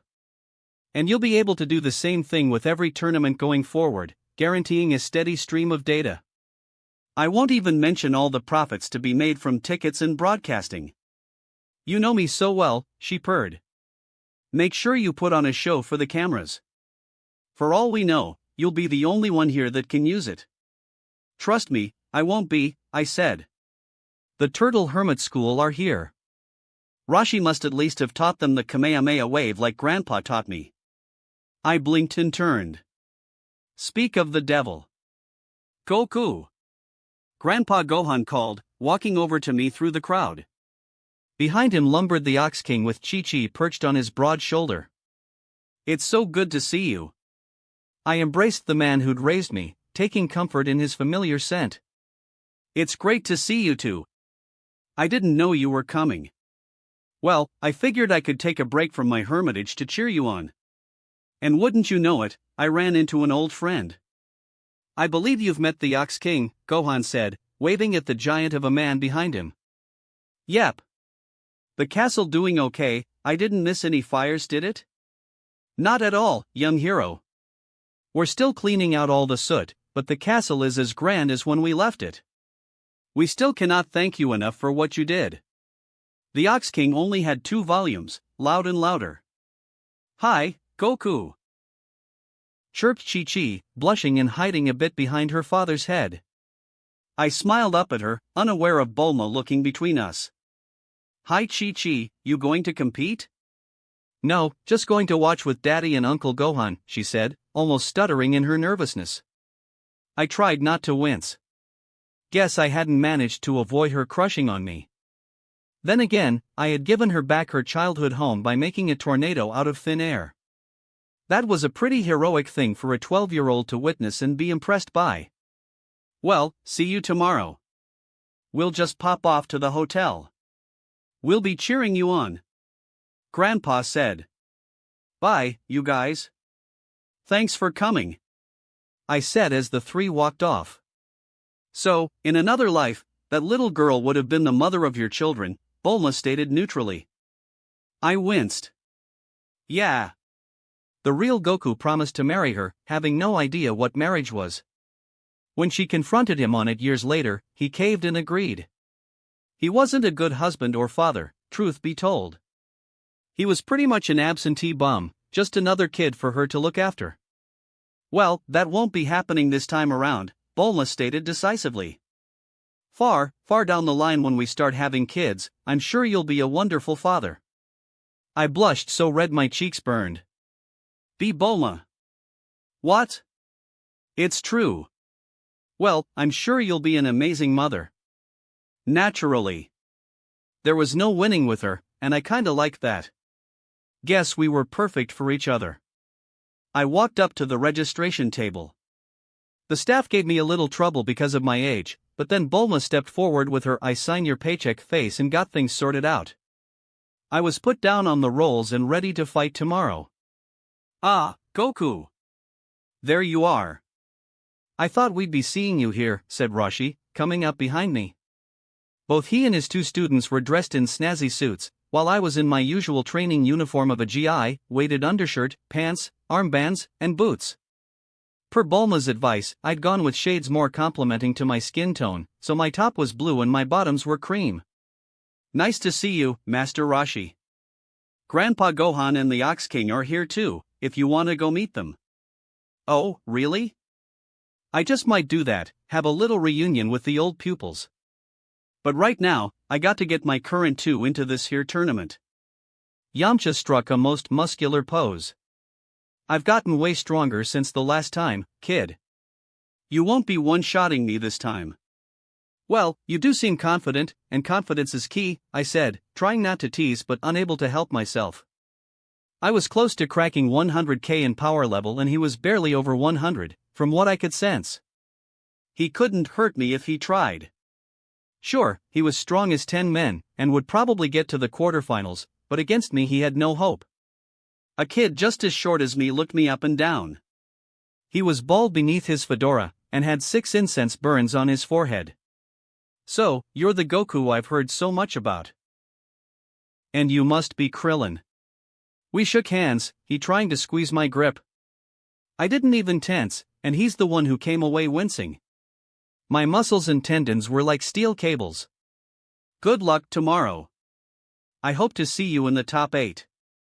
Yeah, I'll definitely be there, he said, though he lacked confidence. He hadn't seen the effects of Roshi's training yet. Well, I won't keep you any longer. Go register. I grabbed Bulma's hand and walked away. Wait a minute, that pretty girl is with him? I heard Krillin gate behind us. Roshi wasn't able to answer, preoccupied as he was with a nosebleed. I didn't even want to know what filth was going through his head. The next day, I reported bright and early to the arena. As expected, we went through preliminaries to narrow us down to the top 2 of 4 brackets. The scientific equipment was hidden subtly around the room where it wouldn't get in the way, but it was there. As promised, I used mostly key techniques to deal with my opponents. I used very low-powered rays and balls to knock people out of the ring, when I didn't just use a ki to blow them away. I drew a lot of attention from the other contestants and staff, but I wasn't breaking any rules so no one said anything. When I finished off the last guy in my half of the bracket, I surveyed the room. My focus was drawn to one person in particular, the highest power level there after me and Roshi, who looked ridiculous in his Jackie-chan getup, but that was neither here nor there. I'd expected a bit of a butterfly effect from taking out the Red Ribbon Army, and been willing to accept the risks. Still, I hadn't anticipated the presence of Mercenary Tao at the tournament. In the end, the quarter-finalists were decided and we drew lots to decide the opening lineup. It was Krillin vs. Nam, Jackie-chan vs. Yamcha, Ranfan vs. Tao, and me vs. Jiren. We all stepped out into the main arena outside, where the announcer was waiting for us to sell us to the crowd. Ladies, gentlemen, children of all ages. Welcome to the 21st World Martial Arts Tournament. Brought to you by Capsule Corps. Today, the strongest warriors and fighters from around the world will clash to decide who will be number 1. The winner will go down in our Hall of Fame as champion and receive 500,000 zeni in prize money. Let's take a look at our combatants this year. Formerly of the Orin Temple, don't let his size fool you, give it up for Krillin. His bald head looked sunburned, his blush was so broad. From a far-off desert village, our dark horse of the day, Nam. The turbantine nodded politely but retained his deathly serious expression. A surprise entrant who proves that age is just a number, the amazing Jackie-chan. Roshi's eyes were locked on the professional cheerleaders Bulma had for some reason hired. The bandit of Diablo, a fighter more wolf than man, here's Yamcha. Poor shapeshifted into a banner in the crowd and waved to his long-haired friend. As beautiful as she is deadly, this rose has thorns, it's Ranfan. The seductress blew a kiss to the crowd. The most notorious assassin in the world, if you don't pay the price then prepare to get iced, mercenary Tao. Awkward applause, which the man paid no attention to. Raised in the shadow of Imipozu, master of mysterious and unusual tricks of combat, make some noise for Son Goku. I waved to the crowd, blowing a kiss in Bulma's direction, which she mimed catching. We really were a sappy couple. And finally, the Jira's here to cheer us, it's Jiren. The dragon-like fighter flexed his biceps and breathed fire, which I'm sure would be intimidating if I didn't know for a fact he was a 2-digit power level. Which one will be our champion? Let's find out, folks. Would Krillin and Nam please take positions while the other fighters go backstage? The 6 of us left, waiting for our turns to fight. So, which one do you think will win? Jackie asked me. I shrugged. Krillin is stronger, but lacks confidence. And Nam has a strong resolve. It's a coin toss depending on if Krillin goes all out before Nam strikes a decisive blow. I eyed him out of the corner of my eye. Isn't that wig itchy? Like you wouldn't believe. I almost decided to pull out when I saw you were entering. No need for me to humble my students by showing there's always a stronger fighter out there if you were here. But now I'm glad I did. If the drawing went differently, it might be Tao going up against them, and that man would break them even with the ban on killing. The medics on standby have sage pills. No permanent injury here today, unless, for some reason, they decide not to administer them. Roshi frowned. What are you planning? I'm not planning anything, except to give my opponents the match they deserve. Roshi eyed Tao and sighed. I see. Well, you reap what you sow. We stopped talking as the fight started. Krillin pulled off a few sloppy dodges and attacks, but Nam came at him with relentless force. Before a minute had passed by, the monk tripped and fell out of the arena. He hadn't been keeping track of his surroundings, a rookie mistake. Nam was declared the winner, and then Jackie-chan and Yamcha took their places. Yamcha put up a decent fight, even landing a few good hits with his improved Wolf-Fang fist, but his master in disguise had him rush off the edge of the stage with a well-timed after-image technique. Ranfan and Tao's match was messy. Turns out her tactics didn't work on a sociopath. He ended the match by giving a brutal kick to her hip which I'm pretty sure shattered her pelvis. He won by knockout, and Ranfan was carried away on a stretcher. My and Jiren's match went as expected. I opened the match with a baby Kamehameha and blew him into the wall separating the arena from the crowd. Well, there go the quarter-finals, everyone. Time for the semifinals, where we separate the men from the boys.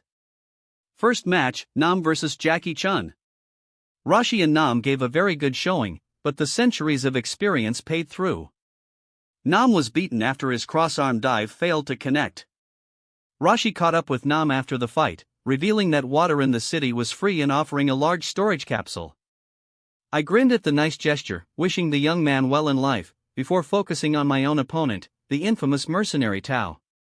I'll offer you this one chance to surrender. Nothing will stand between me and that prize money. The brother of Shen had a nasty little grin on his face. I sighed and got into position, my index and middle finger held against my forehead. I'm going to give you a taste of your own medicine. Begin. With a pop of displaced air, I appeared behind mercenary Tao. Moving surely and without hesitation, I gave him a chop to his neck around the height of his shoulder. Snap. Tao collapsed to the ground. I can't feel anything. I can't feel anything, he shouted. I looked away from the man I'd rendered a quadriplegic. You deserve death, but this should be even worse for you. You'll be totally helpless from now on, just like you made so many of your victims feel. Enjoy life in prison. The countdown finished, and I was declared the victor. The medics came to will mercenary Tao off, conspicuously not using their provided sage pill or any other treatment other than careful handling. He's going to the prison ward, just so you know. Now that he can't walk, the courts are suddenly all ready to persecute, Bulma told me. As the owner, she of course had backstage access. Glad to hear it. And I was. One less villain in the world. Jackie-chan and I met on the arena floor, the sun setting in the distance. Should I even try? He asked me beneath his breath. I grinned and flared my aura to around 9000 PL, or roughly 30x the Demon King Piccolo. I forfeit, he called out, raising both hands like he was under arrest. I was declared the winner, and spent all my winnings on a feast for me, Bulma, and the Turtle Hermit School and guests. With the Red Ribbon Army out of the way, I had 3 years of training and 3 wishes to look forward to. The world wouldn't know what hit it. Chapter 3. I flew to Grandpa Gohan's hut on September 2nd. Goku. Hello, my boy. What brings you back here? Grandpa asked, coming out to greet me. I smiled, scratching the back of my head. I'm actually here for the power pole. Gohan blinked. Really? You always seem to prefer using your fists than weapons. Oh, I still do, for the most part. It's because I want to climb to the place above Korin Tower, if you know what I mean. Ah. Well, I can think of no one more worthy to see Kami's lookout. Hoping to get some training? I chuckled. More to ask him for a favor. Well, it's your business. Here you go. I took the red staff, tucking it into the duffel bag I carried that already contained some precious cargo. Thanks, Grandpa. See you later. With that, I flew off to Korin Tower. After greeting Bara and UPA, I turned to regard the giant column. Well, let's make it a challenge this time, I muttered to myself. I reached to the white belt I wore, tapping the keys in the miniaturized machine. With a hum and a bit of exhaust heat around my waist, the capsule core gravity belt Mk 1.7 turned on.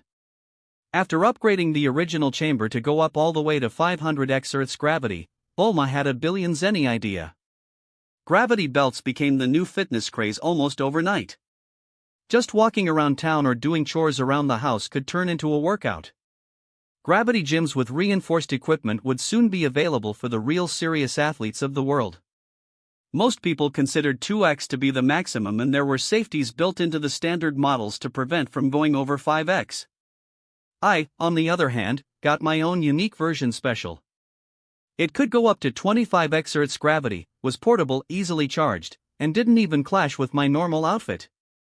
Of course, 25x Earth was barely felt by me anymore, since I'd adapted to 100x to the point I could do handstand push-ups and fingertip pull-ups.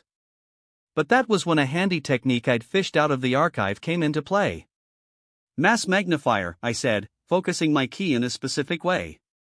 With an invisible shift, my personal gravity shifted to 5x that of what should be normal. Combined with the belt, I was now operating under 125 Gs, which combined with my weighted clothing made it so I was reduced to a functional strength I had surpassed when I was around 5. Shaking out my arms and neck, I eyed the climb ahead of me. Let's get to it. I tackled Korin Tower with all the savage ferocity and bull-headed stubbornness Saiyans were known for. I climbed and climbed and climbed, sweating buckets as I pushed my body to fight the pull of the planet I'd artificially enhanced.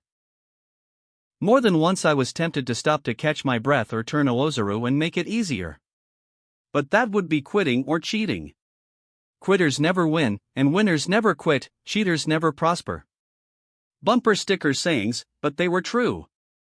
I was doing this to challenge myself, and by all the Kai I would win or die trying. The air getting thinner sure didn't help.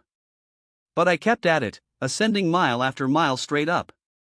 My muscles burned and cried, but they didn't tear, continuing to flex and extend at my insistent command. My mind remained focused, keeping the technique active despite all the distractions and outside pressures. This was a trial of the body and the mind. After hours, though it felt like days, I finally made it to the top of the tower.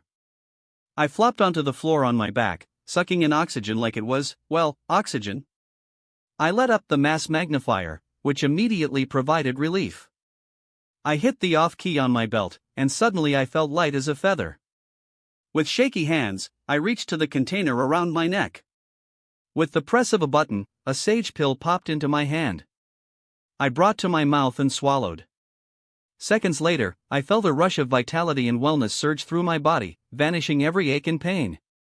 It was like I'd just woken up from the world's best nap after eating a 10-course meal. I popped to my feet and closed my eyes to meditate for a second. Ha! A 12% increase. I might have to make this a daily thing, well, weekly. I'm not that much of a masochist. But seriously, this climb would definitely become a regular occurrence. I'd have to bug Bulma about upgrading the belt, which I'm sure was low on her priority list of inventions and tasks, and work on improving the mass magnifier technique. Still, you couldn't ignore the gains to be made. I just gone from 115 kpl to almost 129k. I wasn't the best at math, but if the increase remained consistent, I'm pretty sure I'd crack 1 million in a little over a year. And that was ignoring my regular improvements from my voluntary self-torture sessions in the gravity chamber back home. I'd gotten around to looking up science in the archive. Along with some truly fascinating information about the history of my species and the exact details of my physiology, there had been clear-cut, defined explanations for my various transformations. The Ozaru form was due to an enzyme secreted by a gland at the base of my tail that, for whatever reason, was released when Blutz waves hit my optic nerve. That's why losing a tail prevented the transformation from taking place. The Super Saiyan God thing was actually pretty basic. Either through the ritual or, as Vegeta had done, meditation and a familiarity with God Ki, I could trade out my mortal ki for the divine counterpart. The efficiency of the conversion was dependent on a lot of factors, but I got the gist. If I ever truly mastered the God form at 100%, I'd cease to be mortal. A true apotheosis. But it was the section on the Super Saiyan transformation that was the real goldmine. Turns out, positivity and negativity are actual, tangible, measurable qualities in a person's ki. When a Saiyan had a mostly positive aura and reached a minimum power requirement of 20 kili, or 1 mpl, a new kind of cell was produced in their central nervous system. Termed S cells by the archive, their only function seemed to be to supercharge ki production and send the body into a hyperexcited physical state. There were two ways to activate them: a rush of negativity which stressed the S cells, a pure heart ignited by rage as the original Goku would put it, or to channel ki directly to the S cells. This was what the Universe 6 Science meant when they talked about a tingling in the spine. The number of S cells determined how far the transformation went, with Super Saiyan 2 and 3 merely a question of activating dormant cells once you produced enough of them after the initial transformation. Perhaps the most interesting aspect of S cells is that they were hard-coded into the Saiyan's genome. This meant that they could be directly inherited by any offspring. That's how Goten and Trunks were able to access the transformation so easily. They already had the S cells necessary when they were born. It had just been a question of getting enough power to awaken them. Speaking of the next generation, I did wonder sometimes if they would ever come to be. I was with Bulma, not Chi-Chi, so Gohan and Goten were unlikely to ever be conceived, and Vegeta wasn't likely to steal my girl away from me. Even if Bulma and I ended up with those two, though, there was no guarantee of the exact same sperm meeting the exact same egg and developing the exact same way. There was every chance that the kids I'd seen in my visions before awakening in this body would never come to be. I got a little maudlin at the thought, but reminded myself that nothing was certain. I could die in my sleep from a disease or be hit in the head with a meteor tomorrow. Best not to worry about the future, beyond preparing for the worst and hoping for the best. If and when I had children, I'd love each and every one with all my heart and raise them to be good, strong, upstanding people. I shook my head. No time for wandering thoughts. I had a job to do. Hi, Corinne. Bye, Corinne, I said to the startled immortal cat as I raced through the tower. I made it to the top, and placed the power pole in the slot. Power pole extend. I ordered in a clear voice. With a glow, the magical stick began to lengthen. I rode it straight up through the clouds, going from halfway to outer space to just this side of it. When I was at the very edge of the atmosphere, a floating building came into sight. The end of the power pole I was gripping slid into a corresponding slot on the bottom of it, finally stopping in its growth. I shimmied my way up the side of Cammy's lookout to the top, and turned to look behind me. Who? That is one hell of a view. You can see the curve of the planet from up here. I marveled. What can Mr. Popo do to help you? Asked a voice behind me. I turned to see a squat, black man with wide eyes looking at me, dressed up like a genie out of Arabian Nights. Hello. I'm Son Goku. May I please speak to Kami? I need to ask him to do something about the Dragon Balls, I stated, patting the duffel bag I was still carrying. To meet Kami, Mr. Son Goku must catch Mr. Popo. Outracing my own sonic boom, I held his hand a few hundredths of a second later. Caught you. Mr. Popo blinked. You are very fast. Thank you. Mr. Popo will ask Kami if he will see you. The small Jin walked into the grand temple near the back of the platform. When he re-emerged, he was trailed by an elderly Namekian wearing a blue cape and a white robe with the symbol for God on the front in red. Greetings, Son Goku. I've been keeping an eye on you. Tell me, what brings you to my lookout this day? He asked. I bowed, as was proper. This guy was the guardian of Earth after all. Greetings, Kami. I come with a gift and a request. What gift is this? Kami asked, peering at me from his wrinkled green face. I fished into the duffel bag and pulled out what appeared to be an ordinary electric rice cooker. Kami's eyes widened. King Piccolo's prison. Yeah, I fished it out of the ocean. I figured it would be safer all the way up here with you to guard it.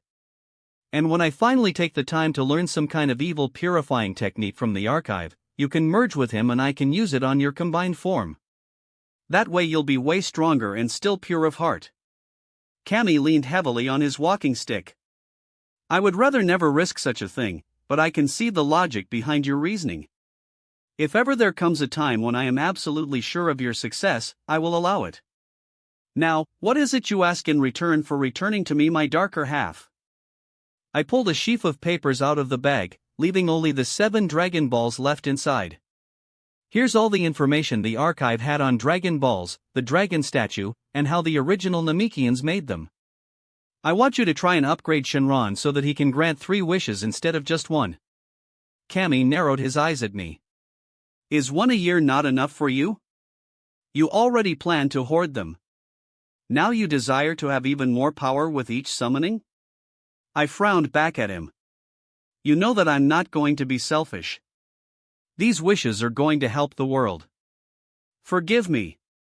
I've grown a little jaded, seeing the pettiness of man over and over again. I didn't stop to think who I was talking to. Kami took the papers from me. I'll do my best to grant your request. Wait here while I read these texts and see what I can apply. I spent the intervening time meditating, growing more and more comfortable with my ki and how it flowed through me and everything around me.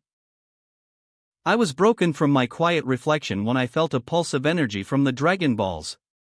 I took them out, marveling at them. They'd each gone from the size of a grapefruit to the size of bowling balls, almost tearing the duffel at the seams. They were each a good 50 pounds by my estimation, which was as good as an ounce as far as I was concerned. I laid the 7 of them out and waited for Kami to return.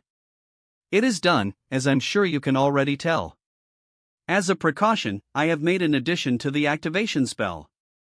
The tall green slug-like humanoid explained. They already spend most of their time in the most secure safe on Earth, but you can never be too careful. What's the extra part?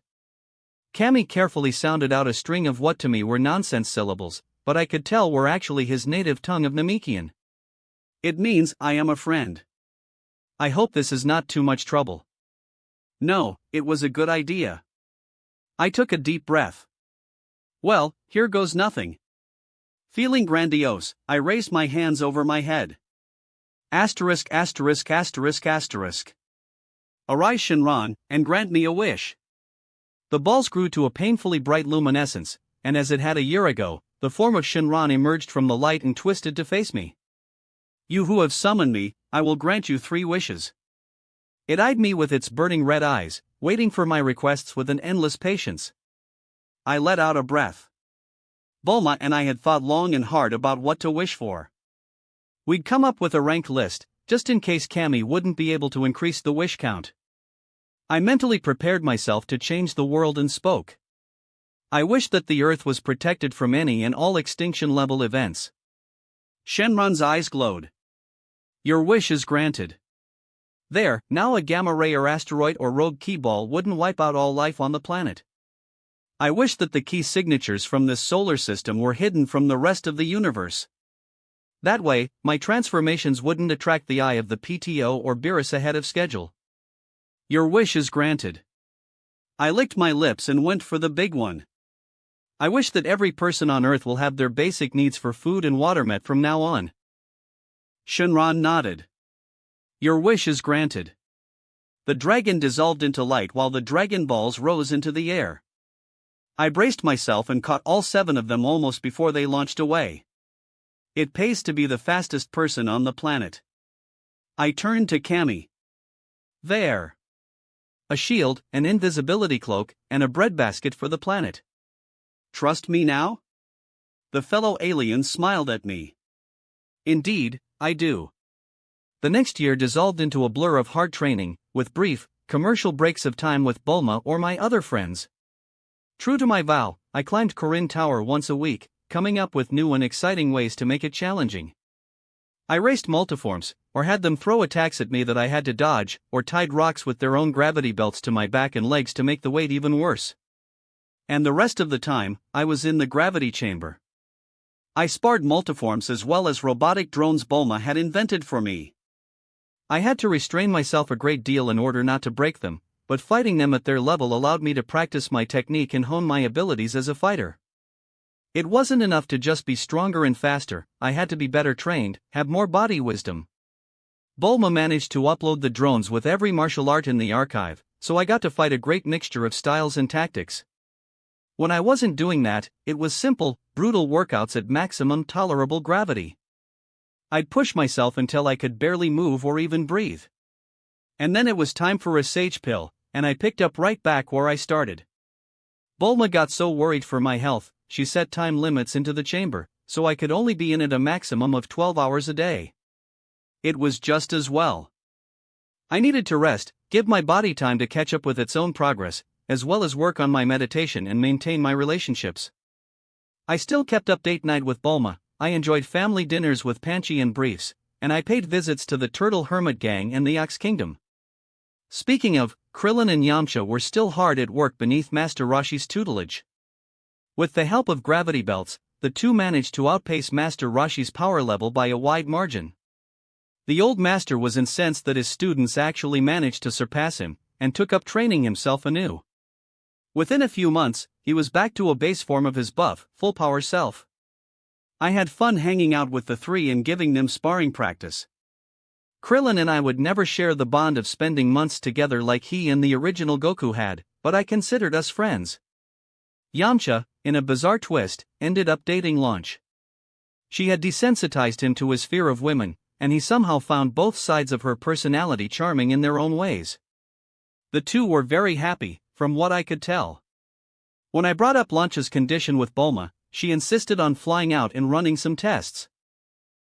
She hadn't yet graduated high school, but she had all the practical knowledge and experience of a surgeon with multiple doctorates.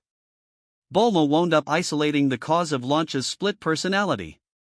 Turns out she had a faulty corpus callosum, and a surge from her olfactory bulb was enough to switch which hemisphere was in control.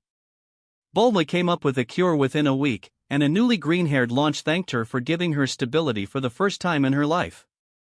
She easily settled into the mom role of the Turtle Hermit School, managing to be scary in a nice way, if that made sense. I wrote to Chi-Chi, even showing up to visit once a month. We found a way of bonding by having me teach her martial arts. Her father was busy with running the kingdom now that his seat of office wasn't on fire, so he didn't have time to teach her anymore. I gently had her go through some kata, and complimented her when she managed to land a hit on me with a PL of 10. I was her friend, but it was obvious that she wanted more. For the most part, I pretended to be dense to her advances, and frequently brought up how I had a loving relationship with Bulma. Still, I knew that a confrontation was inevitable, but I was happy putting it off for as long as possible. As for my girl, she was on the way to becoming one of the most celebrated scientists in the world. With the raw data she got from the 21st WMAT, she pioneered the field of dynamology, or the study of miraculous power. She proved that Ki was a fifth fundamental force, comprised of massless particles she termed Bulmakions. She took academia by storm, coming out with papers and theories that revolutionized the modern understanding of physics and biology.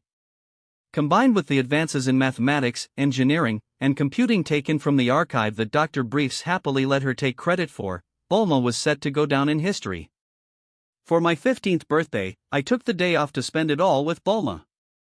We went to an amusement park, caught a movie, and generally were teenagers in love. I kept the public displays to a minimum, but I didn't let anyone think I was her kid brother either. Damn my lack of height. Why did I have to be such a late bloomer with my growth spurt? Was it a Saiyan thing or a Goku thing? Bulma, for the most part, didn't seem to notice the people who starred and pointed. We even managed to get paparazzi, the Capsule Corps heiress out with the most recent World Martial Arts Tournament champion apparently deemed newsworthy. When we got back to the Briefs mansion, I sensed a number of familiar key signatures inside. You didn't, I said with a resigned smile. I did, and you're going to like it, she countered without missing a beat. I walked into the dark interior, and pretended to be surprised when the lights turned on and everyone jumped out. Everyone was here, Grandpa Gohan, the Ox King and Chi-Chi, Roshi, Yamcha and Puar and Launch, Krillin, even Nam and Oolong. Why'd you invite the pig? I asked an hour later, when he was shapeshifted into Bulma in a bunny costume and putting on a show for the single men. He was part of our adventure a couple years ago. I figured there was no harm in tracking him down. Totally regretting it now, though. Seems he and Roshi are hitting it off, though, my girlfriend said, watching with a twitching brow as her doppelganger did the can-can in fishnet stockings. Okay, knock it off, I said, walking over and bopping the transformed pig on the head. Spoilsport, Roshi grouched. I've lost a great deal of respect for you, Master Roshi, Grandpa Gohan spoke up, his hand still over his eyes to block out the sight. How did I end up training such a prude? I left the old men to their bickering. Panchi gave me a hug and wished me good night, leading a texting Briefs out of the room. The Ox King had taken Chi-Chi with him as soon as the show had started, and Launch had knocked Yamcha out when she caught him watching. Nam had passed out from a nosebleed, the poor sheltered thing. It was really just Krillin left, except he was pretending to be asleep after he saw what I did to Oolong. Puar was happily using his head as a perch. I looked over to Bulma, only to find she had moved to the staircase. She gave me a wink and walked away. I grinned and followed a minute behind her. Yay, birthday sex. I made it to our shared bedroom. Once her parents confronted us on it last year, we stopped hiding it and I moved into her room. It was the second biggest in the house after all. Since most of my clothes were conjured, I took up very little space, and I learned how not to leave too much of a male presence in her sanctuary. I walked in, to find her already under the covers. So, does the birthday boy have anything special in mind? She asked leadingly. I paused. Anything? I promised to at least think about it. I silently used multiform, creating 2 copies so there were 3 of me. Her smile widened. Oh, my. Here I was thinking I'd have to wait until my birthday to get a Goku gangbang. Great minds think alike, we said, as we shed our clothes and crawled onto the bed with her. My cock almost exploded when I reintegrated with them, sense memories of hours of pleasure and pounding hitting me as I reached my own peak for the dozenth time. Sensing she was at her limit, I called it a night. As we snuggled in the aftermath, Bulma ran her hands over his distended tummy. I'd pumped so much cum in her she'd swelled up a little. Goku, when do you want to start having kids? I was too blissed out to panic at the question. Besides, she didn't ask it leadingly, like it was a trap, more genuine curiosity. After we're married, I said simply. Okay. When are we going to get married? I figured we could wait until I was 18, so there wouldn't be any outcry about legality and such. I mean, I'm not sure I even have a birth certificate, but people should be less likely to say mean things about you if I'm a big boy when we tie the knot. She sighed. Fair enough. I pressed a kiss to the back of her neck. I promised to make it a surprise, and romantic, and worth the wait. She wiggled back so she was pressed even closer to me. I know you will. With that last thought, I fell asleep, unaware that Bulma was tinkering with an idea. The next day, I made my goodbyes to my birthday guests.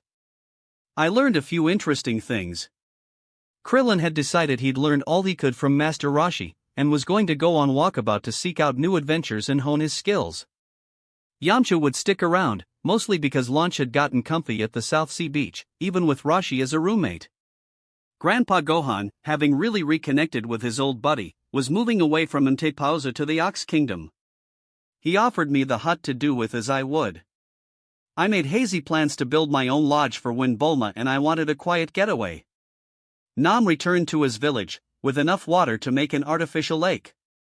Bulma had personalized his goodie bag, aware of his village's struggles.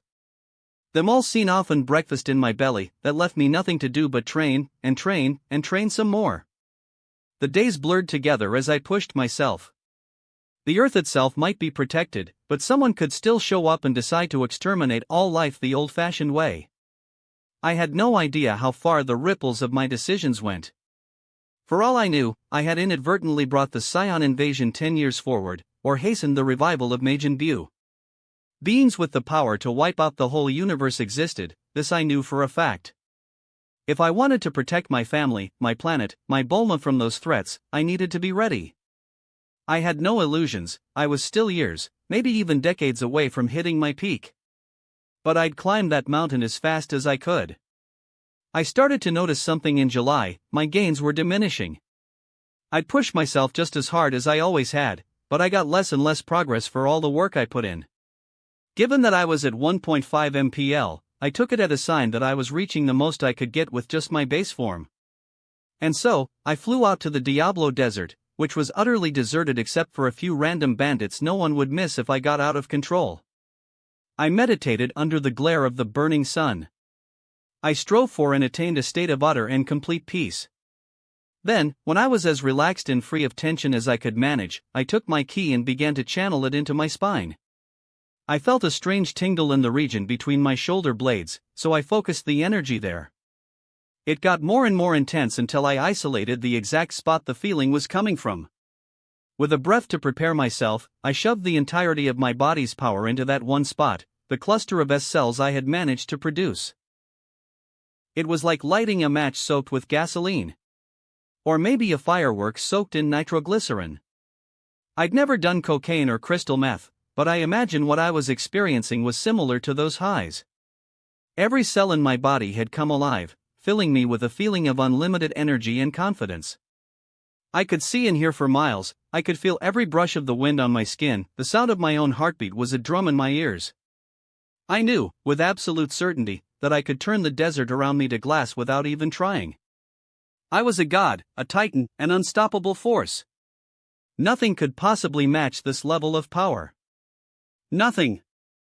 Except there was. Several, actually. And I knew that. I fought through the distortion of the euphoria, trying to get my thoughts straight. I suddenly felt the strain of this new form. Every connection in my body felt tense as guitar strings, ready to snap and have me break apart into a million pieces. My heart was pumping a mile a minute and I couldn't get enough air into my lungs. The Super Saiyan form truly was a drug, addictive in its sense of freedom and power, but damaging to my body. I couldn't imagine ever mastering this, taming it, turning a roaring tiger into a placid kitten. I couldn't imagine shoving down the raging, rushing currents of my power to suppress myself down to the level of your average human. But I knew it was possible. I'd seen the original Goku and his son do it. It took a day in the hyperbolic time chamber, a full year of constant training to master this aspect of Saiyan power, but they'd done it. I withdrew my ki from that spot in my spine, and it was like jumping from a hot tub to an ice bath. I was left shaking and panting, my body soaked with sweat, as I readjusted to a normal, stable body instead of the demigod that was the Super Saiyan. I looked around and found I was in a bit of a crater, my blazing aura having pushed metric tons of sand away from where I was standing until I was left on the bedrock. I swiped my brow and focused. A year? I'll do it in 6 months. And then I went Super Saiyan again. My training shifted focus that day. I now spent every day mostly meditating, while simultaneously trying to maintain the Super Saiyan state. Not wanting to cause collateral damage, I often flew to remote corners of the planet, making sure to get back to West City by dinner time lest I risk Bulma's wrath. When I was utterly spent from keeping the form up, I would grit my teeth and go back to training in my base form until I could hardly move, only to pop a sage pill and repeat the process. I started to get real gains in my training again, reaching 2M before the new year. I took a break from trying to pacify my blonde alter ego to make the wishes for 751 and Bulma's 18th birthday, but that went without saying. I had already used magic to end world hunger. Famine was now a thing of the past. I used the wishes that year to deal with the other 3 horsemen of the apocalypse. I wished for an end to disease, that no conflict would ever escalate to murder, and that everyone would live as long as they wanted to. I didn't wish for everyone to be immortal, because I knew that some people truly reached a point where they had enough and needed the sweet release of death. I wasn't one of them, but I would respect the needs of others. I'd worded the wish so that everyone basically reverted to or stopped aging past 30, and would remain that way until such time as they were truly ready to move on.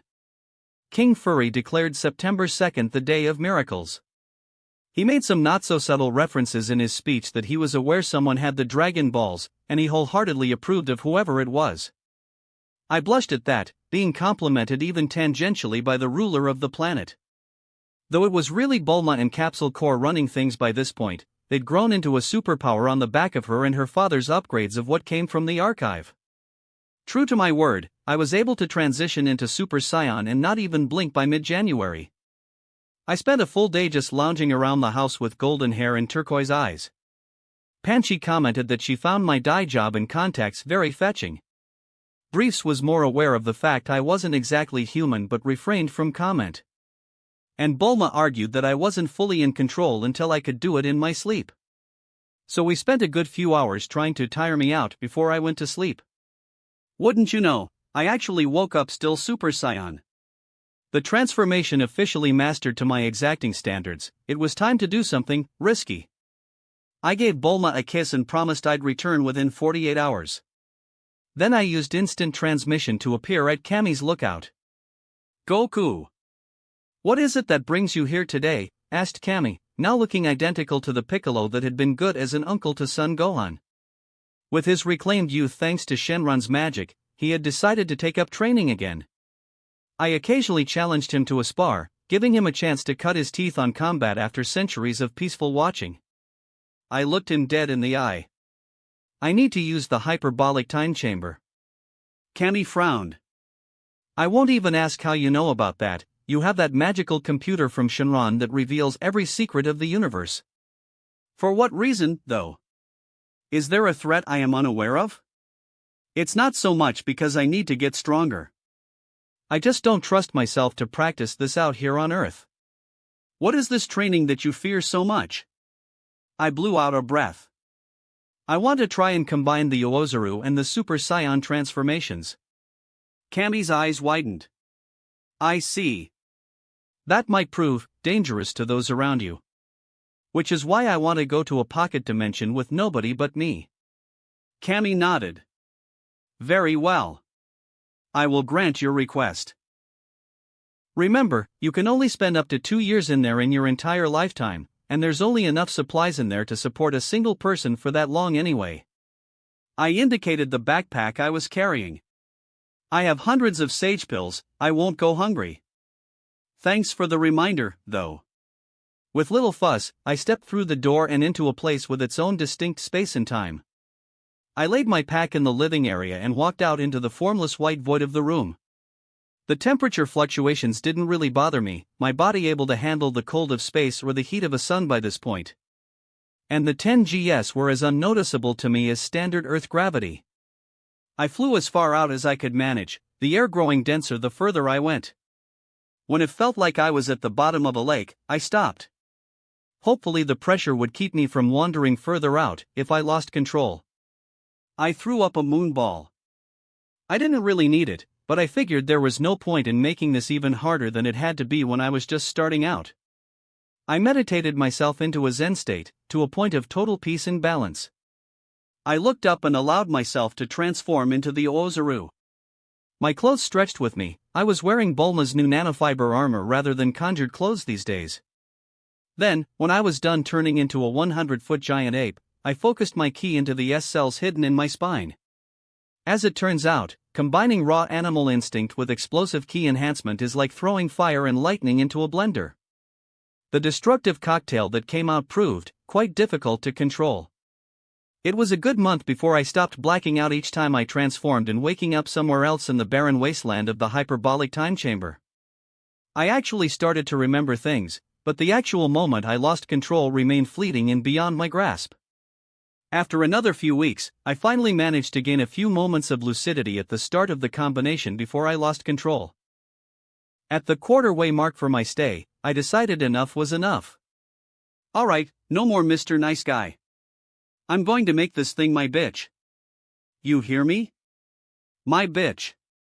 Ironically, after my angry outburst, I spent a good hour trying to attain a state of purity. I found myself thinking about Bulma.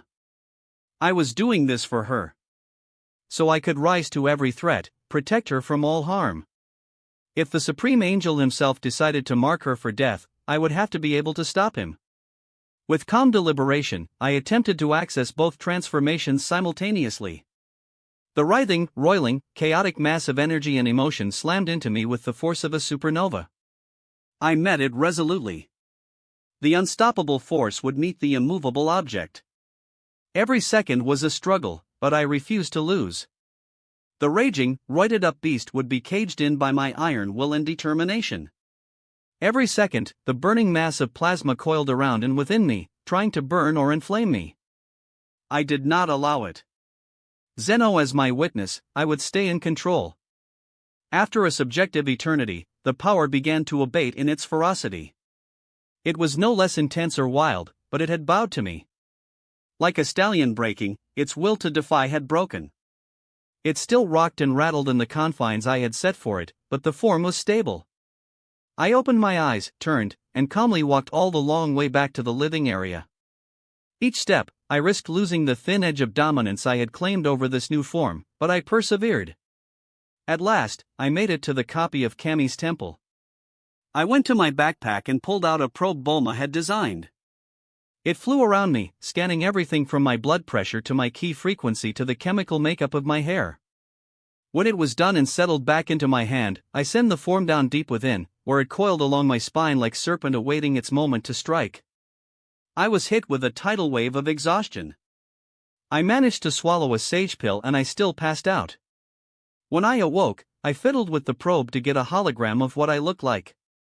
I regarded the 3D model of my hybrid transformation and the data that went with it. My hair was still black, and fell to my shoulders like a shaggy lion's mane. My muscles were bulging, and my skin was covered in pinkish-red fur everywhere except my chest, hands, and feet. My eyes were a feral yellow with red pigmentation. I had also grown to about 5 feet 9 inches, or my full adult height. Interesting, I thought aloud as I scrolled through the information the probe had gathered. Power level off the charts, around 1 billion I'd say. So the multipliers combined to 500. That will certainly come in handy, if I can manage to master it. Now, what to call you? You're stronger than Super Saiyan 3, so I almost want to say Super Saiyan 4. But that makes no sense. You're not a progression of the Super Saiyan form past 3, you're a mixture of Ozaru and 1. I tapped my chin. Let's call you Super Saiyan Ape. I spent the next 9 months getting a handle of this new form, and training in a capsule version of my gravity chamber. With the higher gravity of the hyperbolic time chamber, I was able to go up to 5,000x Earth's gravity, and even more if I used the mass magnifier technique. I wound up training in Super Saiyan Ape form as often as my base form, and my progress was phenomenal. By the time the hourglasses told me I'd spent a full day on the outside within the chamber, I had more than doubled my power level all the way to 5M in my base form. I would now be more than twice as strong as Frieza in Super Saiyan form. And if I pushed myself further, explored all my possible transformations and breaking the ceilings on my base form, I just might beat him as I was. Which would be totally epic, let's be honest. I stepped out of the chamber a new man. Kami gaped at me. How? I've never felt so much potential power in one person before. And you haven't even reached the limits of these new horizons. I grinned. Yeah, but I missed my girlfriend. I'll keep working on it. Don't worry. When will enough be enough, child? Cammy asked. This thirst for power you have worries me, I must admit. I sighed and looked at him, sad to see distrust from someone I respected. I don't want to be the best. I just want to be my best. It just so happens that my best is a lot higher than most people would expect. I see. See you in September, or maybe earlier if you feel like sparring. Cammy smiled wryly. If I ever feel like getting my ass handed to me, I'll be sure to contact you. I laughed. What do you know? The old slug could make a joke. I spent the next 15 months either working to be perfect Super Saiyan ape or doing my ordinary training routine. I hit 500 Gs in my base form in the gravity chamber, and started using mass magnifier as I had in the hyperbolic time chamber with lesser gravities to keep making gains. I gave Bulma the probe, and she made a crucial discovery: the data wasn't in the archive. Turns out the computer didn't update itself as new information was created, simply having everything there had been at the moment it had been created. It was important to learn, and led Bulma and Briefs to being more experimental with the schematics and science they gleaned, now knowing they weren't necessarily the absolute best possible. The wishes for 752 weren't as groundbreaking as the year previous, but they did a lot of good in their own way. The first wish was that every citizen of Earth would be free of depression or anxiety or other forms of mental illness. No more crazies or people locked in their own heads. Not quite perpetual happiness, but at least the worst darkness was locked away. The second wish was that the Earth would never run out of natural resources, everything quietly regenerating in the background. The third wish was a bit risky, but I had Shenron link the power of the Dragon Balls to me instead of Cammy. Not that I didn't trust the old Namekian to take care of himself, but I had more confidence that I would survive. I was striving so much to be unkillable, after all. Plus, if they could do so much with his measly power, imagine what they could do with my millions? Bulma and I could start getting into even more outlandish wishes. My 17th birthday came around. Bulma went all out. She hired carnival rides, performers, no less than 10 different caterers, and flew everyone I loved in. Yamcha, Krillin, and I had a lot of fun stuffing ourselves silly and riding the Astro's pin or zipper until we puked and then doing it all again. Roshi, Ox King, and Grandpa Gohan got drunk and started reminiscing and cracking jokes at an out-of-the-way table. I paused in my gluttony to check to see where Bulma was. I saw that she was sipping a drink and chatting with Chi-Chi, whom had grown into a distractingly lovely young woman, and lunch. Curious, wondering what was so special about girl talk, I used the shapeshifting technique to turn into a bird and fly over near their table. I pecked at the ground and tried to stay far away enough that I wouldn't get kicked, yet close enough to hear everything. So, Launch, how are things with Yamcha? Bulma asked the former split personality. Pretty good. We're thinking about moving in together, Launch said, scratching a content poire in her lap. Don't you already live in the same house? Chi-Chi asked. Yeah, but there's only so many times you can get cock-blocked or walked in on before you start cleaning your old Uzi. We're thinking of getting our own place. Bulma pulled out her smartphone to make a note. Look into invisibility cloaks and noise suppressors for public sex, she dictated. I proved that even a pigeon could blush. Sure, I was up for it, but I didn't realize girls were quite this explicit with each other. Chi-Chi looked even more scandalized than I was. How can you say things like that, she demanded. Sorry, not sorry. I don't have a filter and I'm not looking to get one. I speak my mind and if you don't like it, tough. Bulma said imperiously. Well, you should still keep certain things to yourself. At least I'm not some repressed wallflower that can't even curse. Calm down, you two, Launch said with terrifying smile. Sorry, the heiress and princess said in unison. Anyway, back to the topic of boyfriends. How's Goku, Bulma? Launch asked. My girl got a dopey smile, which would have put one on my own face if it weren't for the fact I had a beak instead of lips at the moment. Just wonderful. He spends most of his time working out or practicing techniques, but she always drops everything when I ask. We go on a date every week, and it's never boring. He listens to me, and actually listens, instead of just waiting for his turn to speak. I wouldn't change a thing about him. Chi-Chi was looking down and trying very hard not to seem upset or jealous, but I saw it anyway. I felt a pang of sympathy for her. Unrequited love sucked, but I didn't know how to fix it. Launch nodded and smiled, before getting an alarming glint in her eyes. That's cute. But how is he? You know, in bed? Chi-Chi's head snapped up. Launch? How could you even suggest such a thing? He's underage. Bulma looked at Chi-Chi with something like pity. Actually, we had an existing relationship when we were both under 18. Romeo and Juliet laws allow for sexual intercourse without any statutory offenses. Chi-Chi's jaw dropped. So you, and he. We've been in love for a long time, Bulma said simply. We don't have to talk about it, she offered. Launch rolled her eyes. Come on, don't mind the prude. I want details. Technique, stamina, girth. Does he do anything with his tail? What's it like doing it with a guy shorter than you? Live a little, ladies. As a lady, I don't kiss and tell, Bulma said, before getting a grin. But a gal also doesn't have sex and shuts up. Let's just say I have no complaints. Oh, come on, give me something. Launch demanded, even as Chi-Chi looked like she might cry. Bulma noticed the latter's emotional state but bowed to the former. Put it this way, I come more times than he does. Oh, you lucky bitch. Chi-Chi got up and stormed off. Geez, she's uptight. Bulma sighed. Honestly, Launch, are you blind? She's in love with Goku. Wait, what? Launch gaped, even as Bulma got up and chased after Chi-Chi. I flapped after them, worried for both of them. Bulma reached Chi-Chi as she hid behind a big tree. Hey!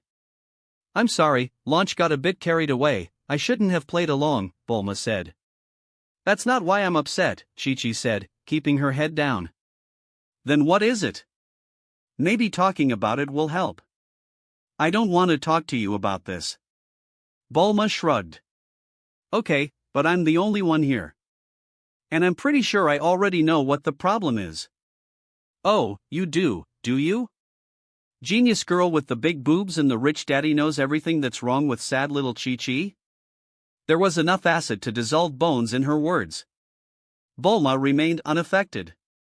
Just let it off your chest, Chi-Chi, get it out in the open. Chi-Chi seemed to snap, looking up with red eyes at Bulma. Okay. I can tell you how much I like Goku. How I can't stop thinking about him. That I haven't stopped thinking about him since the moment we met. That I'm so fantastically, over the top, want to slit my own throat in love with him that for every minute of every hour of every day I can't believe my own damn bad luck that you met him first. I looked down from the branch I was perched on, my heart breaking. Damn it, I should have nipped this in the bud. I should have talked to her, been more direct. I should have. Good. You said it. Now we can talk about sharing him. Wait, what? Chi-Chi asked even as I thought it. Bulma had a calm, patient smile. You know he's not human. Yes. He told me. I don't care, he's still the best man I know. Me too. And I love him. I love him so much.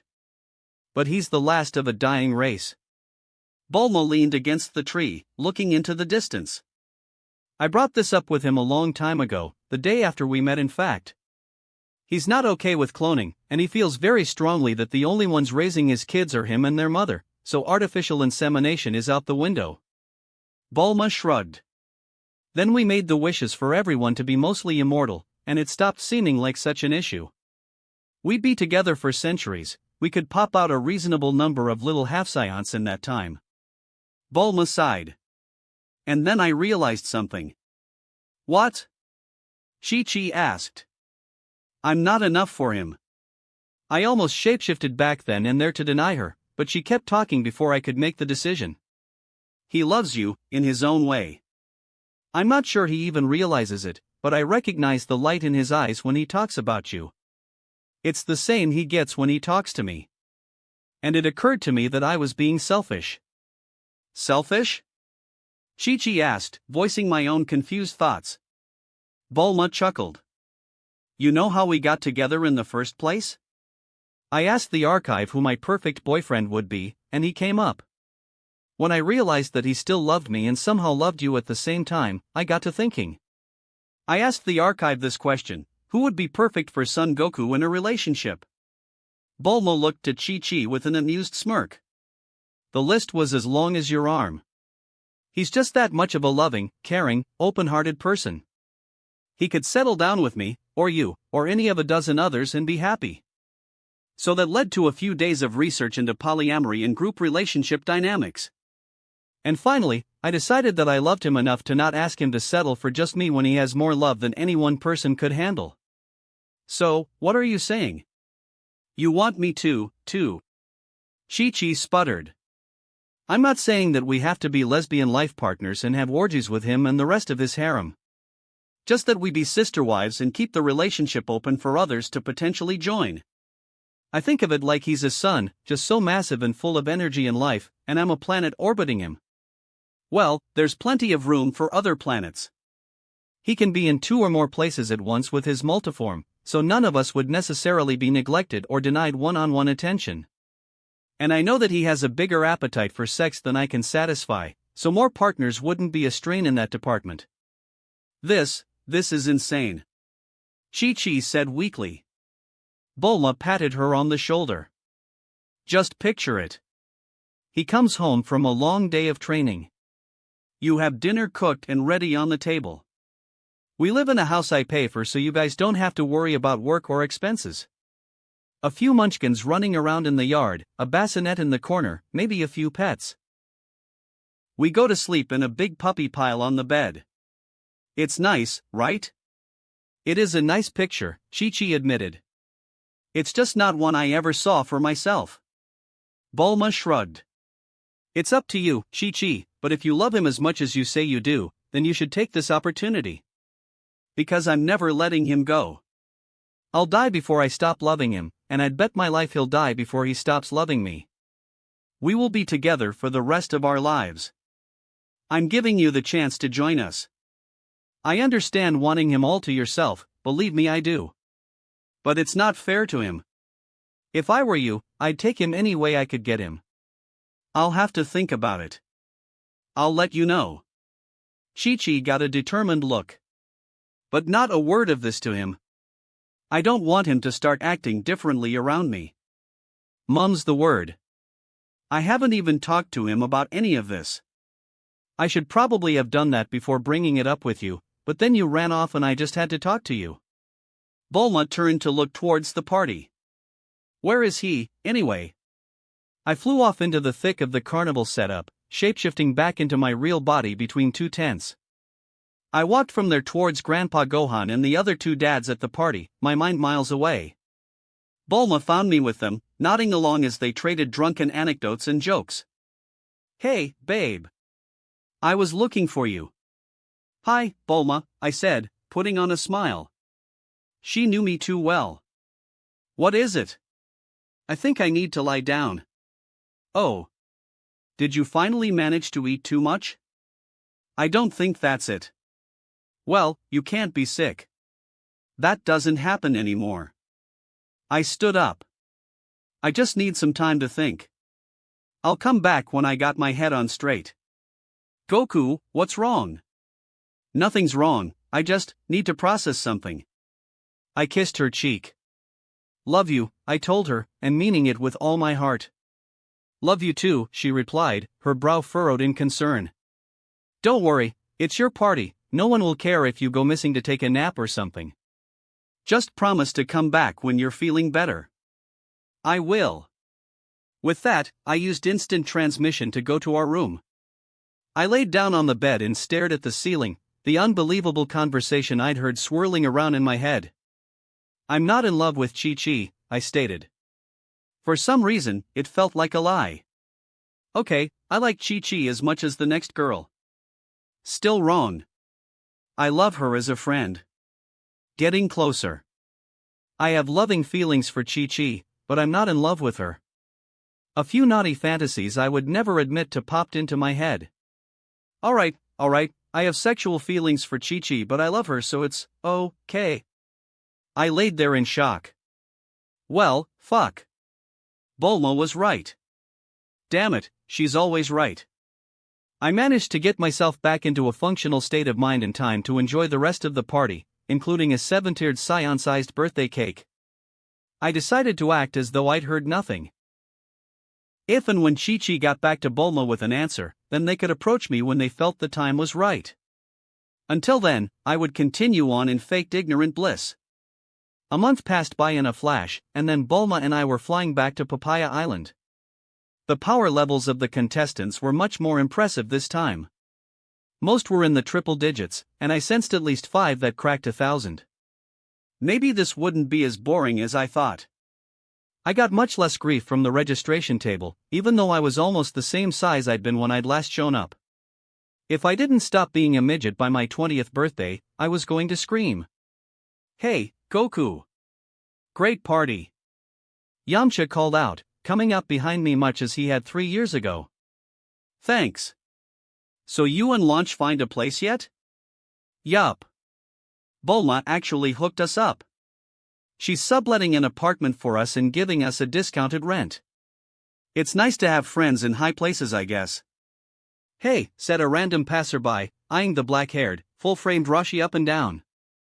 Well, hello pretty lady, the old Lek replied right back. Krillin sighed, the weight of his suffering such that his ghost almost flew out of his mouth. He's been like this since we landed.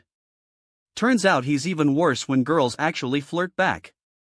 I can't take much more of this. Well. Look what the cat dragged in. Roshi froze, his smile dying as he started to look downright hostile. He turned to look at the 3 that had approached us. Shin, he grit out.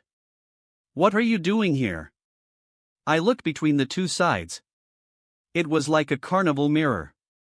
2 masters, 2 alpha males, 2 dwarfs. One side was orange and blue, the other was green and yellow. Yamcha and Krillin looked with confusion at the sneers they were getting from these strangers. When I heard that you'd crawled out from under your rock to train some students and have them compete at the last tournament, I decided that the Crane Hermit School should have its time to shine. The purple-haired man gave an ugly smile. Heed my words, one of my boys will be the champion. On this year. Roshi guffawed. Ha! You've forgotten more of our master's teachings than I ever thought possible if you believe that. Roshi hooked a thumb to point to me. We're all just competing for second.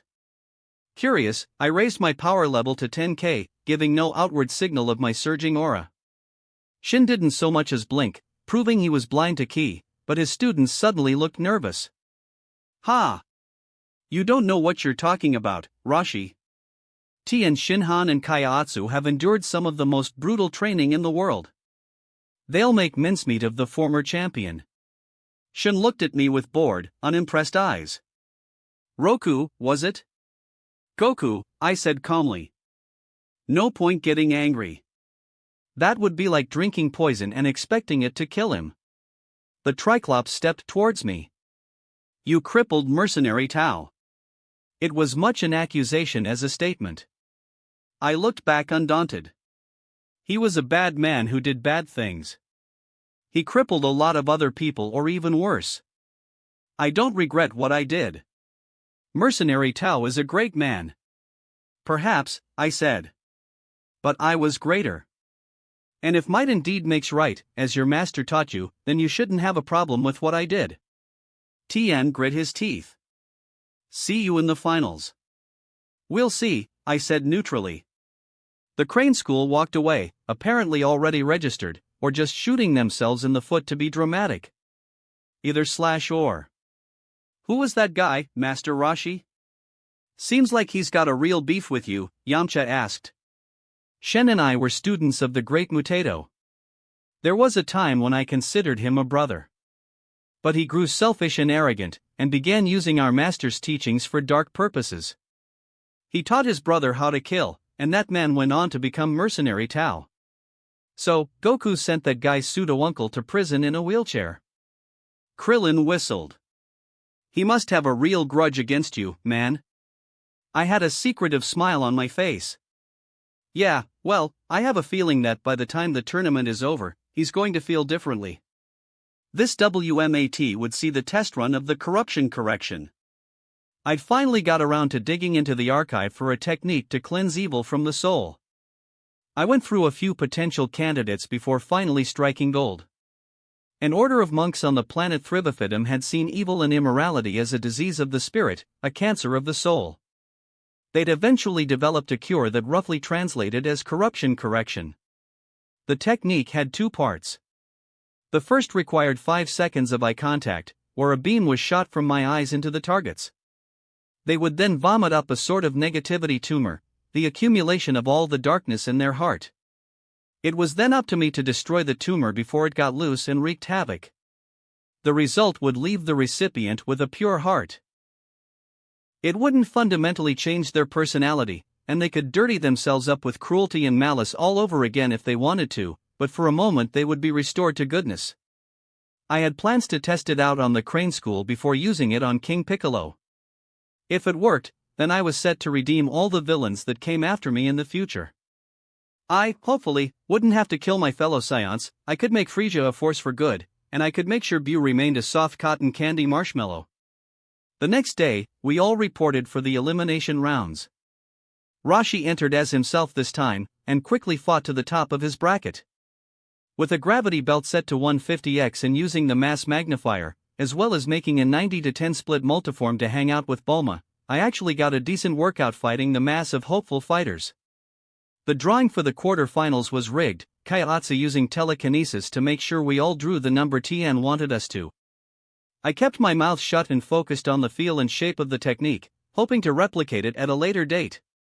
It came down to Tien Shinhan vs Yamcha, Roshi vs Manwolf, Krillin vs Kaiatsu, and Pamput vs me. Tien won his match with a cheap shot, aiming a Dodone Ray at the crowd and forcing Yamcha to take it. Roshi sent Manwolf away with his tail between his legs. Krillin got tripped up by Kaiatsu using telekinetic paralysis, allowing the mime to physically push Krillin out of the ring. Pamput was one of the guys with a PL over 1k, and I genuinely enjoyed our fight, but I finally won by grabbing his neck with my tail as I jumped over him and flipped, throwing him out into the crowd. The announcer hyped the crowd up, leading into the semifinals. Roshi managed to plant a seed of doubt in Tien's mind, watering it by forfeiting the match to prove he wasn't just trying to get in the Triclops' head. I threw off Kaiatsu's ki and rushed in, sending the surge of ki energy into his body through his optic nerve. He fell to his knees, coughing up a jet black blob that formed into a copy of Kaiatsu, with blank white eyes and a cruel grin. I atomized it with a ki bomb that swerved into the sky, blowing up like a firework. The Crane School student rushed into my arms crying, begging forgiveness for all his sins. I comforted him, even as Tien watched from the sidelines in shock. "What did you do to my friend?" he demanded in rage as our finals match started. "It's like he's been brainwashed. You know when you clean a dryer's lint trap and end up with a big dust bunny?" I asked, dodging his blows almost casually. "Well, that thing I destroyed was the dust bunny, and the lint was every bad thought and negative emotion he's ever had. He's still your friend, he just has his conscience back. Who are you to do that? What gives you the right?" Tien yelled. It felt like the right thing to do. "I don't regret it. And I'm going to do the same to you." I leaped at his head, grabbing his skull. He closed his eyes, but forgot about his third eye. His corruption and I had a clash of the Tri-Beam and the Kamehameha, in a suitably dramatic face-off. Shen lost 2 students, his reformed protégés deciding to study under Master Roshi. As I turned away from the Crane Hermit losing his shit, I was approached by my multiform and Bulma. To my surprise, Chi-Chi was also with them. "Hey, Chi-Chi. I didn't know you were coming." She poked her fingers together. "Neither did I. Then I made a decision, and here I am." "Merge with your multiform, Goku," Bulma instructed. Tilting my head, I reached out with my ki and drew the construct back into my body. A rush of memories hit me. I gaped. "Are you serious?" Bulma grinned and wrapped an arm around Chi-Chi's shoulder. "Tell him, girlfriend. Chi gulped. Goku. Bulma and I. Will you date both of us? She shouted, seeming to find her nerve at the last second. I looked between them. Then I smiled and flew up. I kissed first Bulma, and then Chi on the cheek. Sure. Let's give this a try, see if it works. Steam came out of Chi-Chi's ears and Bulma grinned like the cat that got the cream. And that's how I wound up dating two women at once. Chapter 4. I touched down atop Kami's lookout, the Dragon Balls tucked into a lead-line case. I was immediately barreled into by a small form. Goku! Goku! Look how big I got! I smiled down at the young, smiling Namekian. Wow! You've really grown. What you been up to? I do my lessons with Lord Kami, and then I play tag with Mr. Popo. Yesterday, I actually managed to touch him. I grinned and rubbed that antennaed head. Good job. Keep up the good work, and I'll get you a gravity belt for your birthday. Really? The day after the World Martial Arts Tournament, I had come up here to use the corruption correction on Kami's darker half. We released him from the rice cooker and I used the technique on him before Shenron's magic could even revitalize him. Given he was nothing but a massive negativity, the corruption correction left him comatose, an empty shell after I blasted the black mass into oblivion. Kami merged with it, and his power level skyrocketed. He truly was a super Namekian. He had no idea how much harm he was doing by ripping himself in half the way he had. We'd enjoyed a spar, which of course I won, and Kami, he decided to keep that name, asked if I would take up his mantle as Guardian of Earth. I was already custodian of the Dragon Balls, which was half the job. I declined, not wanting to spend my days as a glorified sentry, but suggested that he make a son to one day take his place. He'd spat out an egg, and little Piccolo Jr. had been born. I was pretty much a beloved uncle, and I did my best to be a doting family member. I brought toys, checked in with him as regularly as I did the rest of my extended family, and occasionally played with him on my day off. The kid was strong considering he was barely 4 months old, and was set to become a real powerhouse once he reached maturity. I was looking forward to having another reliable sparring partner. Ah, Goku. Here for the annual wishes, I take it? Kami asked, coming up behind his son. Yeah. These last 3 should get us pretty close to a utopia. Anything else going forward will just be extra stuff we think of that fills in a gap here or there. It helps that Bulma is already working her own magic with technology and capsule core to do some of the stuff we were going to wish for, I explained, pretending not to notice Piccolo chasing my tail. Well, do what you will. I took out the Dragon Balls and summoned Shenron. Piccolo oohed and awed at the dragon's appearance. You who have summoned me, I will grant you 3 wishes, again. Ha! What do you know? Even mystical wish-granting serpents have senses of humor. I wish for all the pollution in the biosphere to be magically vanished, for everyone to have the chance to get an education, and for a stable climate. Your wishes have been granted.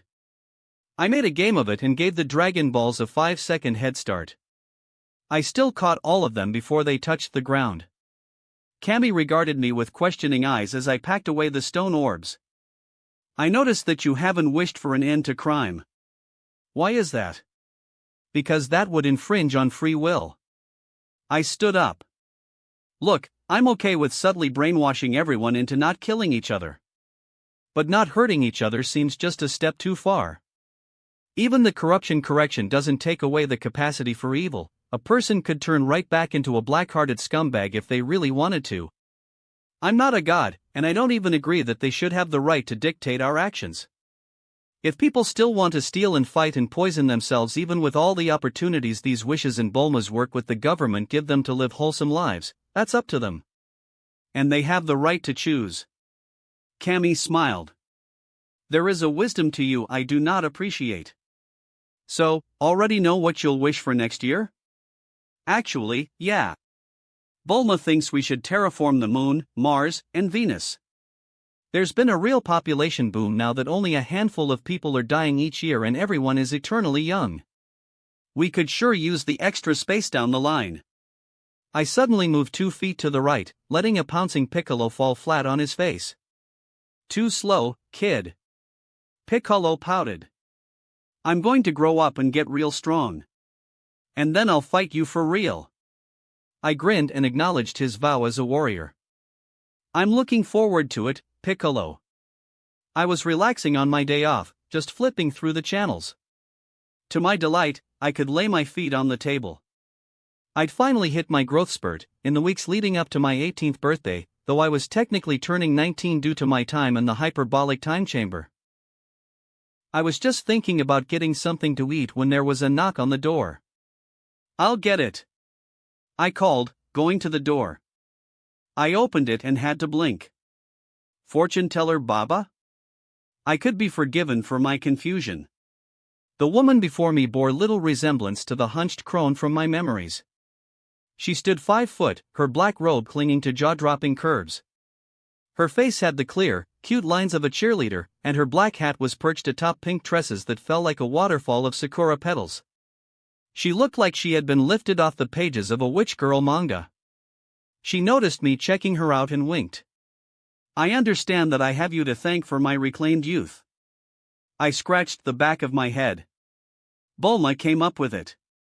I just said the words. Well, in any case, you have my thanks. But that's not why I'm here. All right. What is it, then? She cleared her throat. King Kai, Lord Sovereign of the North Galaxy, Keeper of Souls and Master of the Ancient Ways, cordially invites you to lunch. I blinked. Ha! Guess even with the key barrier, I'd caught his attention. Then again, an awful lot of magic was used on the planet every year, which was a different energy entirely. I see. Can you give me a lift to Otherworld? Baba slumped. I was expecting more of a reaction. Kids today, so desensitized by movies and television. A blue glass orb floating out from her robe. Place your hand on this. There was a weird pulling sensation that was nothing like instant transmission. I blinked, and I found myself to the side of King Yema and his giant desk. I looked at the line of soul clouds leading up to him and felt a shiver. Never again, in any way, shape, or form. I didn't even eat fast food because there was a line. Live ones? What are you doing here? Questioned the massive red ogre. Baba shrugged. For some reason, the King Kai wants to talk to this hunk. She turned to me, holding up a finger. Now remember, this time was as a favor to the Kai. You want another trip to the land of the dead, it's 1 billion zenny, cash up front. Got it, I said, hiding a sweat drop at her legendary greed. King Yema summoned an ogre assistant, who led me to the start of Snake Way. King Kai's planet is at the end of this road. I'm afraid the journey takes several months, and your appointment with King Kai is for noon. If I were you, I'd book it, said the helpful Oni. I grinned, and powered up to my maximum. Paying no heed to the gaping assistant, I shot off at my fastest speed. I never got the chance to really cut loose and fly. I soared over the winding path of Snake Way, traveling at thousands of miles per hour. Within 10 minutes, I made it to the end. I banked upward and flipped, coming down to land on the tiny sphere of the North Kai's planet. Hello? Anyone here? I was invited for lunch. I shouted. A strange blue creature wearing black robes, a cap, and sunglasses came out of a small, dome-shaped house. He had pointed ears and cricket-like antennae. Oh, Son Goku. You arrived sooner than I expected.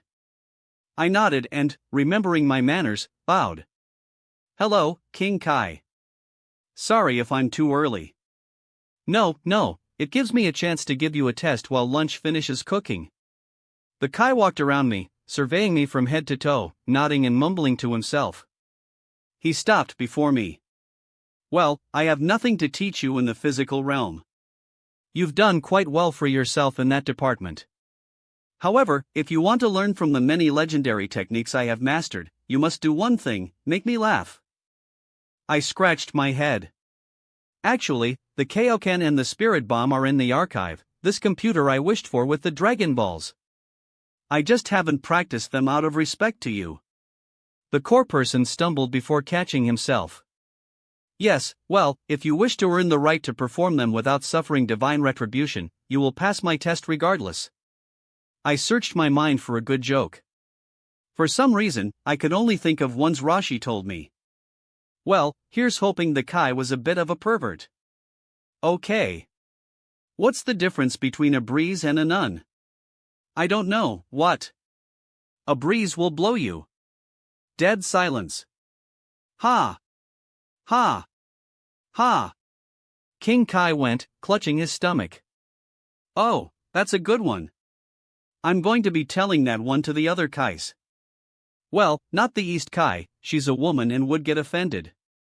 But nice one, kid. I blew out a breath. I can't believe that worked. Well, just goes to show. With the exception of my grandpa, all old men were perverts. We settled down and had a nice lunch. Turns out King Kai had been eavesdropping when I had explained my vision of the future to Bulma. The reason it had taken so long for this meeting to happen was because the King Kai had to find space in his busy schedule. For the most part, the King Kai approved of my actions with the Dragon Balls and encouraged me to keep on getting stronger. It would be a real feather in his cap to have the strongest warrior alive in his quadrant. I got some stern warnings to never intentionally draw the attention of Majin Buu or Beerus, but was otherwise given free rein. The fact that I outpowered the Kai even in base form probably was a factor, but neither of us mentioned it. I took a chance when lunch was coming to a close. King Kai, may I hold your hand? The divine being tilted his head. Okay? With a grin, I took his offered hand and sank into the lotus position. I closed my eyes and focused, using all the practice I had put into mind reading to help my ki sensitivity to good use.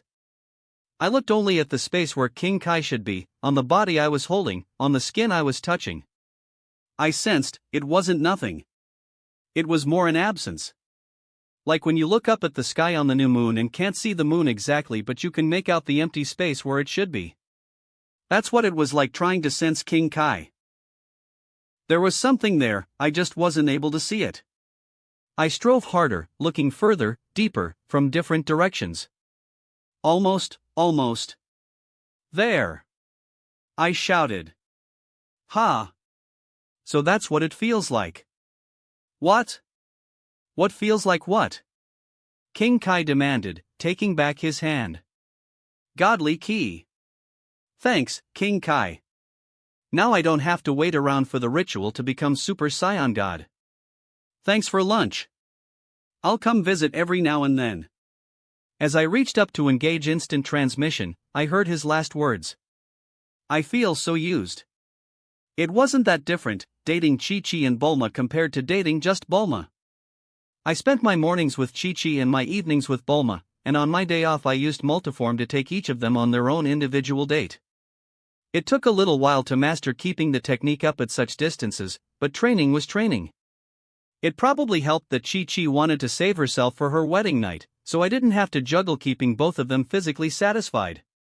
I was very much in love with both of them. They made me happy in different ways. Chi-Chi was so gentle and caring, with a backbone that came up whenever those she loved were threatened. Time with her was soothing. A walk through the garden with her had me smiling for the rest of the day. A gentle spar with her reminded me why I fought and inspired me to do better. Plus her cooking was to die for. She was my safe place, a calm retreat that healed my soul. Bulma, on the other hand, never let me have a dull moment. She was constantly challenging me, changing how I saw the world, making me think and constantly on my toes.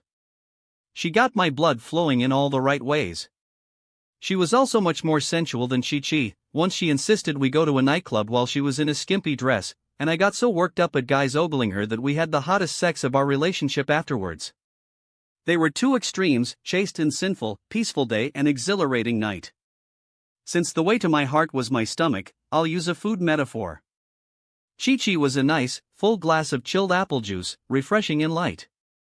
Bulma was chocolate cake, rich and bitter with just a touch of sweetness. I couldn't get enough of either of them. The two of them were cordial, swiftly warming up to genuine friendship. Bulma called Chi-Chi every day, trying to find common ground besides me. They bonded well enough, and on occasion even went out together on outings in either West City or the Ox Kingdom, just the two of them. As Bulma had said, they'd never be lesbian life partners, but they could spend time together and enjoy it. I'm sure our household would be a happy one. On my 18th birthday, we went on our first group date. I flew both of them to a hot spring tucked away in the mountains. We spent hours just enjoying the water, talking, and getting used to being naked together. Well, Chi-Chi got used to being naked. Bulma and I were already intimately familiar on that front. Afterwards, when the sun was setting, I flew both of them to the summit of Mipozu, one in my arms and the other safe on my back. Bulma rubbed herself against me while Chi-Chi clung to my head, unintentionally shoving her breasts into my face. I landed with a raging hard-on that I fought to suppress. "This is where we had our first date," Bulma said fondly. "Yes, it is," I said. "If you look carefully, you can see Grandpa Gohan's old hut from up here." "Oh, I see it," Chi-Chi said, coming near the edge of the cliff without fear, pointing at the right clearing. "Wow, what's that right next to it?" "I've been sending multiforms to build us a house. I'm not saying we have to live all the way out here, but it would be nice to have a place to retreat to, away from the city." "Great idea, Goku." Bulma grinned, eyes alight with anticipation. "So, why are we up here?"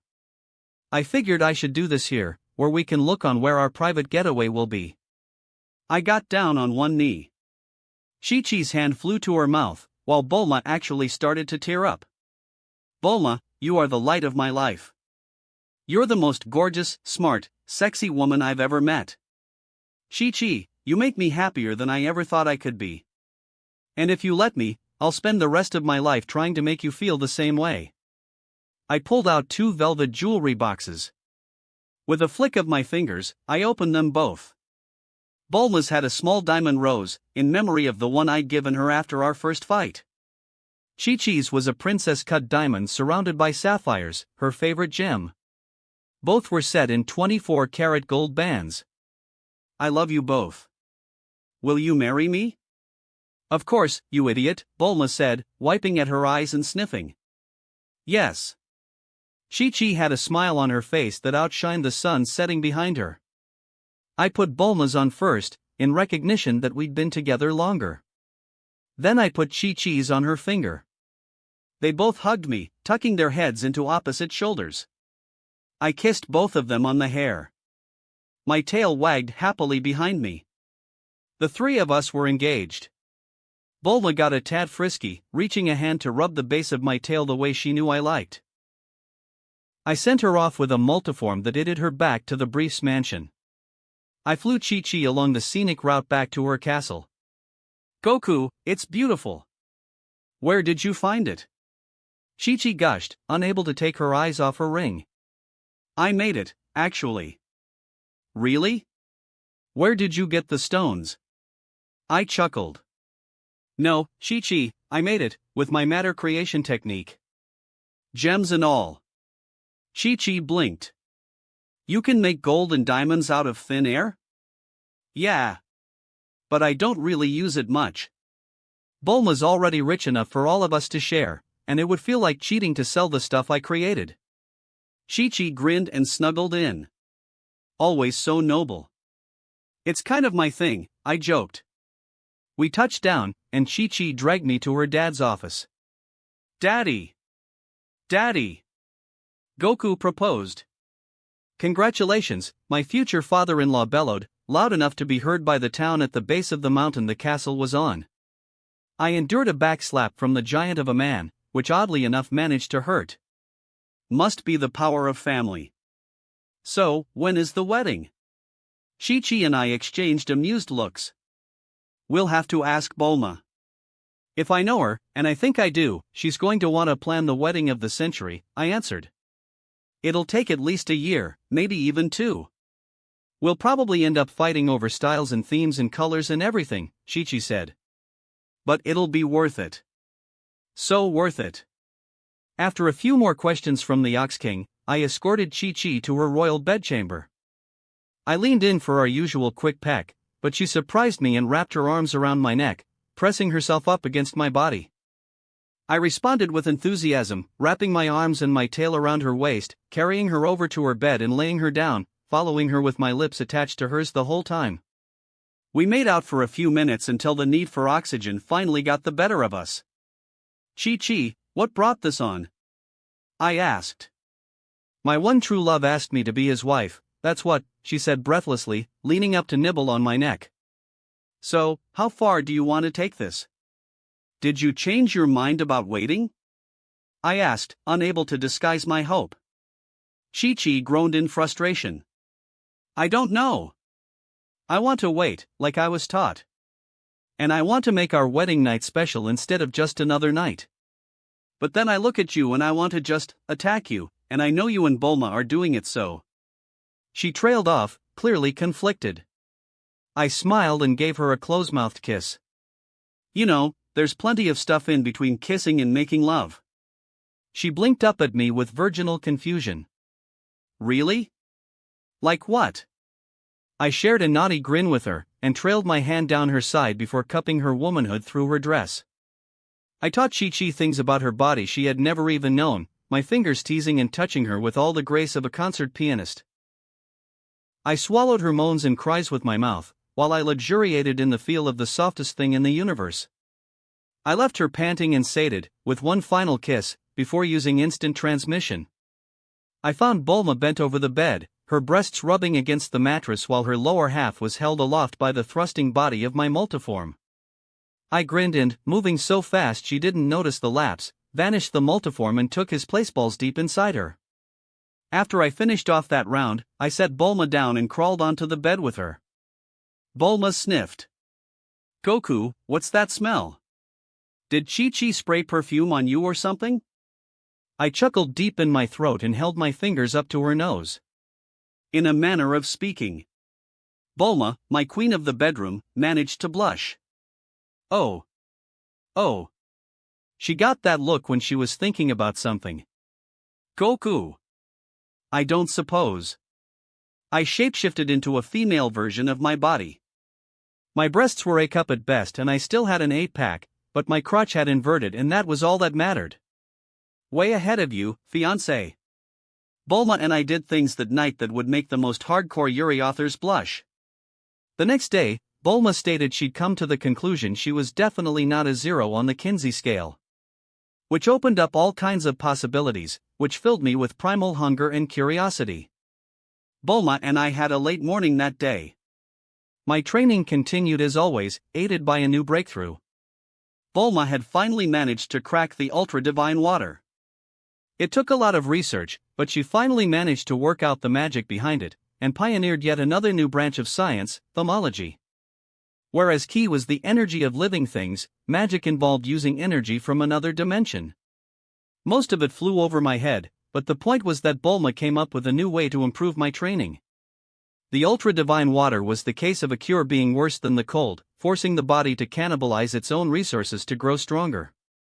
The toxicity was abetted only by an extremely positive aura, or someone of pure heart. I'm not quite sure I met that standard without hopping on the Nimbus, but luckily I didn't have to find out. Bulma manufactured a much weaker version that also worked with the Senza bean extract, healing the damage as soon as it happened. She started customizing my sage pills, and my gains had never been higher. When Super Saiyan Ape was actually easy to maintain, I figured that I'd milked all I could from that form. I flew off into the Diablo Desert yet again, actually managing to find the same depression I created with mere blowback from the first Super Saiyan transformation. I flew down into the bottom of it, and got into the lotus position. With nary a flicker in my aura, I went Super Saiyan. Where once it had felt like an overdose of stimulants, it now was no different from being in my normal body. I blew out a breath and focused on the slight burn in my spine, where the engines of this transformation were running deep inside me. Gathering all my ki into a single surge, I sent it all into the S cells, forcing them to kick this transformation into the next gear. There was a small explosion, in the way that 15 kilotons was a small nuclear warhead. The little sand that had fallen into the hollow with me was burned to glass, while the dunes around me were blasted away with the force of the energy my body was giving out. I sat still, afraid to move lest I break the very air. The power flowing through me was a pale shadow of Super Saiyan Ape, but it was still considerable. I got the thought that I had run before I had walked, mastering the hybrid form before expanding on the Super Saiyan transformation. Well, no use crying over spilled milk. In any case, I now had a brand new form to try out and adapt to. I held up a hand and watched the bioelectricity flicker around my fingers. Hello Super Saiyan 2. Time continued to fly by as it always had. I trained for most of the time I was awake, either on mastering Super Saiyan 2, meditating to try and alchemize my mortal key into the divine counterpart, or trying to crush myself into a pancake in the gravity chamber. Speaking of, my favorite room now went up to 1000 Gs and Bulma told me it was as far as it could possibly go for a while without risking destruction every time it turned on. There simply weren't materials strong enough to handle that level of force. Of course, that inspired her to try and develop and produce them. She spent most of her research hours doing that, when she wasn't planning the wedding. I had very little input on that front, by the way. I acknowledged that weddings were mostly for the wives, and took getting shut out by both my fiancés in regards to the arrangements with as much grace as I could while feeling left out. It was my day too, after all. I should be more involved than just showing up in a tux at the right time. Briefs, Ox King, and Grandpa Gohan all chuckled when I complained to them and advised me that I was better off staying out of the whole thing. Women, supposedly, went absolutely insane when it came to nuptials. I kept track of all my other friends. Krillin and Yamcha, as two-time quarter-finalists in the WMAT, lived off endorsement deals when they weren't training. Yamcha and Launch seemed perfectly content to play house, while Krillin went back to touring the globe in search of adventure and training opportunities. Tien and Kaiatsu trained under Master Roshi for a year before leaving to start their own dojo, the New Crane School. They were very happy together, as I learned from an ill-timed instant transmission. Wouldn't have thought Kaiatsu had it in him. Of course, they might have left for the sake of their sanity.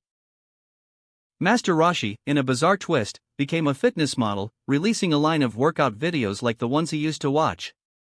His little shack on the island turned into a Playboy mansion, filled with toned, tan women in swimsuits that helped him inspire his viewers. Oolong crashed with Roshi, the two perverts getting along swimmingly. Kami and Piccolo were progressing at literal inhuman pace. The Guardian of Earth had caved and ordered for his own gravity chamber from Capsule Core. The Super Centenarian was determined to at least be in the top 10 of the fighters on the planet. Piccolo just wanted to be as strong as me, his hero. I sparred frequently with the two, and found myself taking time to play with the younger, developing a real friendship with the Namekian youth. As he went through the accelerated development of his species, he matured to a teenager within a couple years. When I deemed him ready, I invited him down to the surface, so he could learn more about the planet he was born to protect. He got along great with me and my friends, especially with Bulma and Chi-Chi. Bulma discovered a keen intelligence between those pointy ears and tutored Piccolo in science until the two were having long, drawn-out debates about theory and experiments.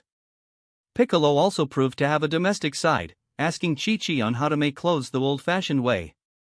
I often walked in on the two of them with needles and thread, making new capes and GIs to fit Piccolo as he grew to his adult height in fits and spurts. Bulma had a weird little smile on her face one day after Piccolo visited. So, Piccolo's nice. Oh yeah, he's a good kid, I agreed. I looked up Namekians in the archive. Fascinating species. They live on just water, you know. They can process a senzu bean or other solids in a pinch, but for the most part they live off liquids. Yep, pretty neat, I said distractedly, cleaning up the living room after the impromptu hanging out session we had that afternoon. They're hermaphroditic too. Not only can they reproduce asexually through eggs, but sexually with compatible species. Ha! You learn something new every day. Bulma sighed. You're an idiot. I blinked. We've established that, but what brought this on? Nothing. Nothing. Oh, I need to call the florist about the centerpieces. I blinked after her. Okay, what was that about? Before I knew it, it was September 1st, 755. I was in the middle of an intense workout in the gravity chamber, the gravity set to conditions roughly that of the core of a star. I was really stretching my muscles, exercising while in Super Saiyan Ape 2. I look damn badass in this form, if I do say so myself. My hair turned Super Saiyan blonde. My eyes were an acid green as if the yellow of Super Saiyan Ape and the turquoise of Super Saiyan had merged. My muscles bulged even more, yet remained small enough not to impact my speed. And the fur that covered my body had gone from red to a burnt orange. I imagined that if and when I achieved Super Saiyan Ape 3, I would be blonde all over. But that day was a long way off. I was only about a fifth of a way into mastering the 1000x multiplier form. In the middle of my jumping one-legged squats, the lights began to flash red. I paused, turning towards the door. Why would someone interrupt me? Had something happened? I wordlessly reverted to my base form, dropping the mass magnifier as the room's gravity augmentation vanished. If I hadn't, my aura would have surged outwards without the weight pressing it down and possibly damaged the chamber. Bulma walked in, smile on her face.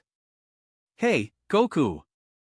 I wanted to talk to you about the wishes tomorrow. Hey, babe, I said, coming over to kiss her cheek. She'd gotten over her aversion to touching me when I was all sweaty from a workout. Now she found it sexy instead of gross. Women change for love, too. What is it? It must be important. Goku, you've been in here for 8 hours already, it wouldn't kill you to take a break. Bulma handed over a piece of paper, a low-tech way of keeping the wishes secret. Bulma, in a touch of paranoia, had set her supercomputers to scrubbing the internet of any reference to the Dragon Balls, Shenron, or wish-granting magic. The only computer with any information on them was the archive, which spent all its time locked in the inner sanctum. I unfolded the sheet, reading Bulma's precise handwriting. Soul marks? Aren't those a trope from romantic fiction? Bulma shrugged. Sure, it's a little girly. But an easy way for everyone to find their soulmate, or even mates as the case may be, should make everyone happy. Yeah, except for the couples that won't have matching tattoos. I smiled at her and moved down to the second wish. I blinked. Protect the solar system with the same magic as Earth? Are we sure that counts as just one wish? Can't hurt to ask. If it turns out Shenron can't do it, just protect the moon. It has the largest colony, has the most lives to lose should something happen. Protecting Venus and Mars and even the sun can come next year. Sensible. My eyes tracked to the last line. My tail stopped its absent-minded swaying. I wanted to discuss it with you, Bulma said. I sighed, conflicted. It's a nice gesture. But is it really a priority? We've been selfless for years, we can afford a selfish wish. And when you think about it, this isn't even that self-serving. It's bringing an amazing, fascinating species back from the brink of extinction. Bulma grinned. Plus, I want my parents-in-law to be at my wedding. What makes you so sure that the wish will apply to them? Bulma cupped my face and grinned. They made you. And so it was, that the next day, my third wish was I wish for all good-hearted Saiyans killed by the PTO and Frisia to be resurrected here on Earth.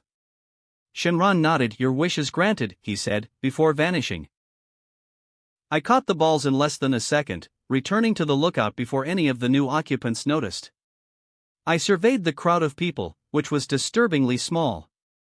I knew that Saiyans were a savage and warlike people, but less than 100 meeting the standards of Shenron's magic was a bit depressing. Everyone! I shouted, flaring my aura so that they all could feel the force of my power. Heads went down and tails curled between legs. I was a bit surprised at the response. I'd half expected having to beat them all into submission, not scaring them into not even fighting with a little flex.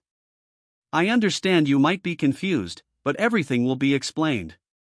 What the hell's going on? Questioned the man at the front, one of the few to not bow down. I walked forward to face him. It was like looking in a mirror. He had a few scars, and a much more hostile aura, but we were clearly related. I just brought you all back to life. Dad! The man's eyes widened. Kakarot? I shrugged. I go by Goku, these days. But you can call me that if you really want. It's the name you and Mom gave me. Kakarot, asked a woman, walking forward from where she'd been cowering behind Bardock. I smiled, tail wagging. I had never seen her before, but a small part of me seemed to recognize her. Hey, Mom. Oh, Kakarot, she rushed forward, hugging me. I cradled her as she sobbed into my shoulder. Bardock seemed embarrassed at the show of emotion, but he didn't try to stop her. My boy. My baby boy. You're all grown up. Oh, this is a miracle. How did this even happen? It's a long story, I said, pitching my voice so most of them could hear me. The short version is, Earth has these magical items called Dragon Balls that grant wishes. I wished for all the good Saiyans killed by Frieza to be revived. I looked them over. It looks like this is it. Bardock shrugged. I recognize some of these men and women. They were from the servile caste, those deemed too weak to serve in the army. Their hands aren't stained with blood, it makes sense that they would count as good. It's a wonder how I'm here. Horus, spoke up a man with a long face and spiked up hair. Next to him stood a Saiyan woman in a leotard, a man with the build of a sumo wrestler, and a hulking giant. Bardock's eyes lit up. Tora. Fascia. Shuggish. Borgos. He seemed to recover from his emotional outburst and adopted a stern expression. Nice to see you alive. Captain, they all saluted. I chuckled. Are all Saiyans emotionally constipated, or is that just Dad? A little of both, dear, Giant replied. I had them all fly with me to a colony Bulma had already set up in a mountainous desert, a region most closely resembling planet Vegeta. It proved sadly too large for the party, but that just meant there was room to grow. Everyone had their pick of the houses, and each came with their own gravity gym and a selection of gravity belts. Most of the Saiyans happily put them on, feeling uncomfortable in such low gravity. As things settled down, the colony of New Sadala proved to be unobtrusive neighbors to Earthlings. Most of the reborn aliens were gentle-natured and were content to enjoy this second shot at life. They took up hobbies, what with all the food and other resources being provided by Capsule Corps. The others, chief among them my dad and his team, couldn't sit still without going insane. They trained for long hours in their gravity gyms, and had Colosseum-like battles once a month. Bardock was the undisputed champion, except when I decided to join in. It was nice to have sparring partners as nuts for combat as I was. I was something of a messiah-like figure, much as I tried to present myself as just a normal guy and friend. Not only had I brought them all back from the dead, but I was ridiculously strong.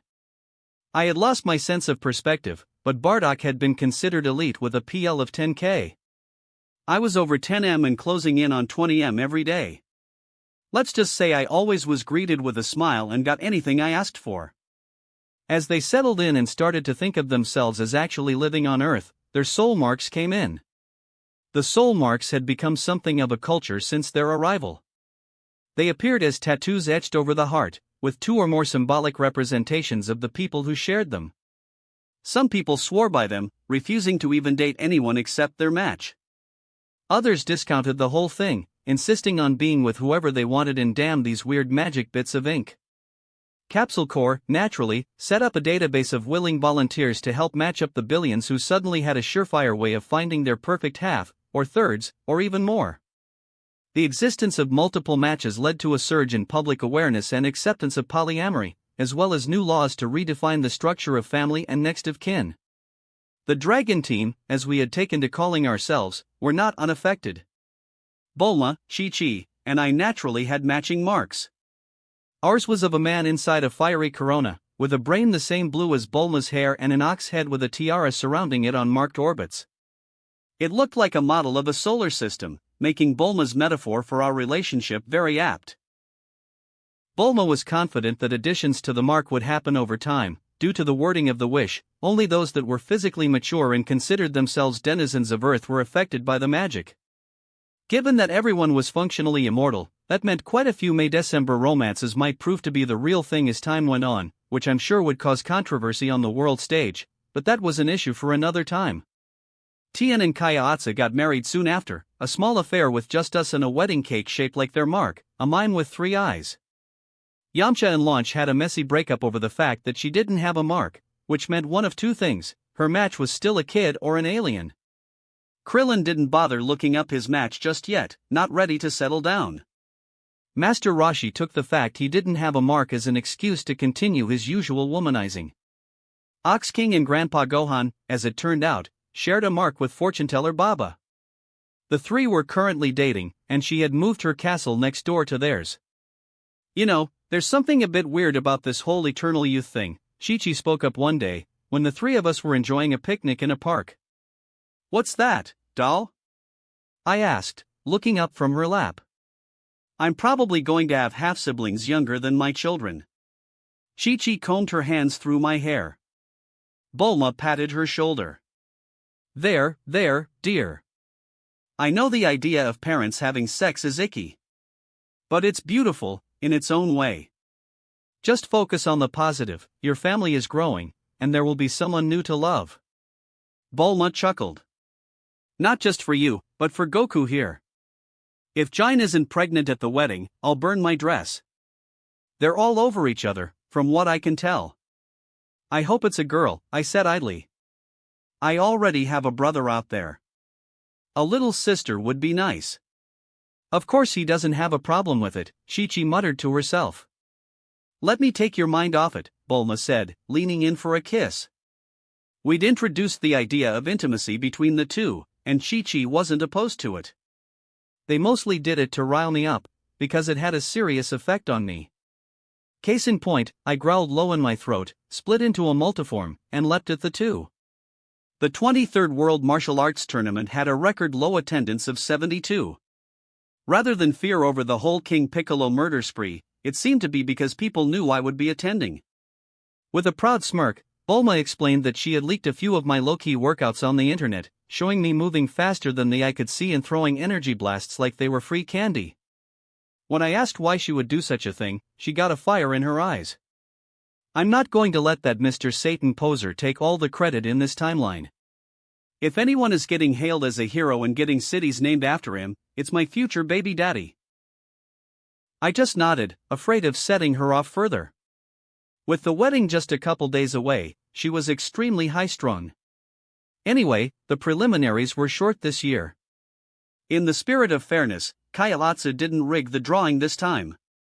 I fought my way to the top, naturally, and the others did their best with who they got. The lineup was a bit different from what I remembered.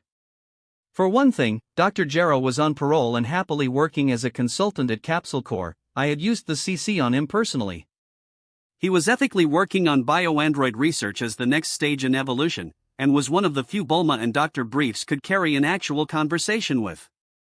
The point of all this was that mercenary Tao was still getting meals through a straw in prison, so he wasn't there. And Chi-Chi, while health-conscious, had no desire to fight. Bardock and his team had entered, though, and were finding themselves pleasantly surprised at the quality of Earth's fighters. Kami and Piccolo had arrived as well, eager to test how their training had gone. Master Roshi opted out, acknowledging that he was out of his weight class. The top 8 came down to Kaiatsu vs Tien, me vs Kami, Krillin vs Piccolo, and Yamcha vs Bardock. The other 4 members of the Planet Elite Force had fought valiantly, and within an inch of breaking tournament rules, but the Dragon team had beat them down. As friends of the company, they all had state-of-the-art gravity gear, and most of them were in the 6-digit PL club.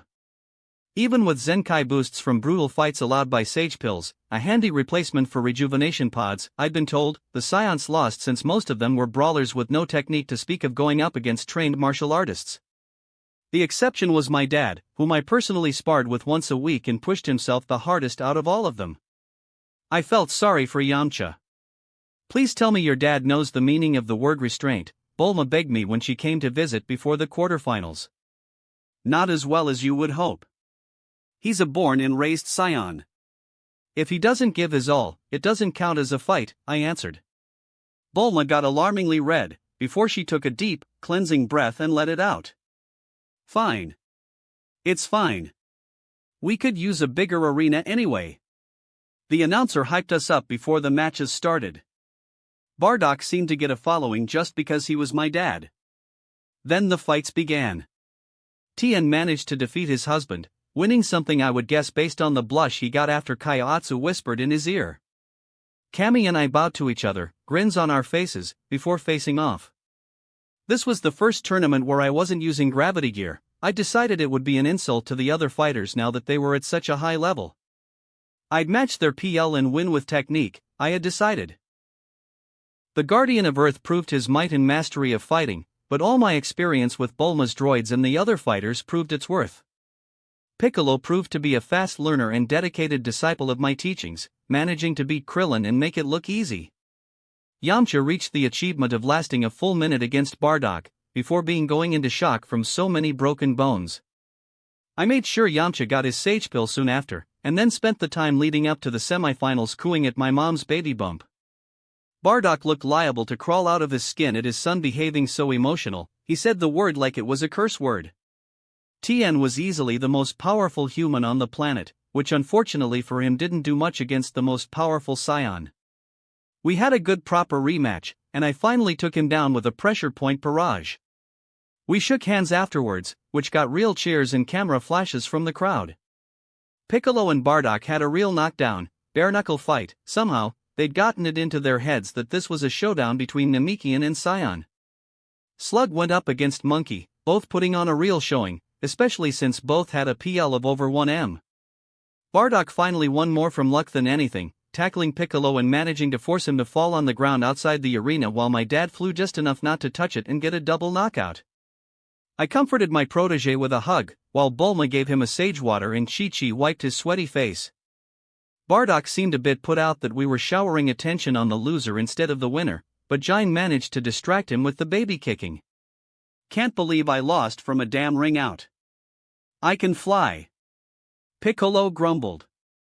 It's okay, you were both pretty exhausted by that point. Dumb mistakes will happen, I said reassuringly. What matters is that you did your best. Chi-Chi chirped. Come on, drink this and you'll feel better, Bulma prompted. Piccolo took the liquid with the senzu extract added and guzzled it down. Ah, that hits the spot. We all paused, aware of an itching sensation on our chests. Bulma got a triumphant grin and manic gleam in her eyes. Yes. I knew it, I knew it, I knew it. What was that? Piccolo asked, pulling aside his GI to look down at her left pectoral. Chi-Chi and I gasped. It was the mark we knew so well, with a new addition, a green slub with a turban on the third orbit around the sun or me. Bulma was already pulling out her phone. We'll need to rush order your tuxedo. Good thing you're marrying into obscene wealth. Wait, what are you talking about? Demanded the Namekian that, apparently, had just reached physical maturity. I grinned and, on impulse, leaned in to plant a kiss on that sharp green cheek. It means that you're part of the family, Piccolo. You're stuck with the three of us forever. Chi-Chi was chuckling. And here I was thinking you'd be the perfect babysitter. Turns out you'll be making babies with the rest of us. I left Chi-Chi to comforting Piccolo through a small nervous breakdown while Bulma coordinated last-minute wedding alterations. I stepped out onto the arena, which had taken a real beating so far. My dad stood opposite me. So I take it that some of my grandkids will be green, he asked neutrally. I smiled at him, too high on life from the new revelation to worry whether he approved or not. Yep. Congratulations, I guess. To each his own. Now, let's fight the way Saiyans were meant to. We started off at full speed and didn't let up. The video cameras had trouble picking up on us even with frame-by-frame analysis. I was told that later a team of animators pieced it all together to make a movie for the world to watch and be amazed by. Dad and I spent about 10 minutes trying to beat the crap out of each other, with me mostly blocking his obviously telegraphed moves and him wildly dodging my own counterattacks. About 10 minutes in, he got desperate and sent up a moonball. I shrugged and followed after him and transforming into an Ozaru. He'd probably been banking on having more control, but he was sadly disappointed. It was the first time in decades that two Ozaru fought with actual technique and self-control. I finally sent an energy blast out my mouth up at the artificial disc when Dad seemed to be losing it, pounding him down into a crater of the arena as we phased back. The terrified but brave announcer made it all the way to 9 in his countdown when Bardock roared, "I will not lose," and went Super Saiyan. My response was to go Kaioken X5 and put him in a chokehold. No need to have him go crazy on the surge of energy and cause even more damage. I was declared the winner for the third time in a row. Sadly, the only ones there to witness it was the shaking announcer, the aliens, and the dragon team. Everyone else had fled once the giant monsters started throwing around destructive blasts. As I expected. It'll be cheaper to just tear what's left down and build a new arena. And this one will be sized for the crowds and designed to handle this level of punishment. Heed my words, I will keep getting my data and my money. Bulma roared, crushing her cell phone into parts in her grip. Now might be the time to release that book, honey, I said from a safe distance. Maybe if everyone had ki, the results wouldn't be so predictable. And it would make things more interesting for the crowd and get you more data for your research. That's actually a good idea.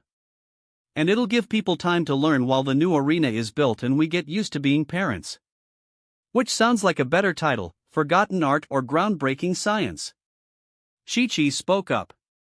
I like the second one. It's appropriate, considering that it will be teaching people how to break the ground. I'm getting married tomorrow, Piccolo said in a daze. I hugged him from the side. Yep. And admit it, you love us, it's not that bad. We're going to be an awesome family. How about I be daddy and you be papa? Dad was still fuming to the side. He'd finally achieved Super Saiyan, something legendary for our people, and I'd immediately beaten him down without even transforming. Jine was chuckling at his grumbling and beaming at my own happiness. Oh, this is just so perfect. If only Raditz could be here. I looked over at her. And he will be, I thought to myself, in about 65 months. A lot could happen in almost 5.5 years. That wraps up this part of What If Reborn is Goku. New episodes drop every 4 days, so be sure to subscribe and turn on notifications to stay updated. If you enjoyed this video, please like and share it with fellow fans. Don't forget to check the description for the fanfic title and author, your support means a lot to them. Thanks so much for watching, and I'll see you in the next one.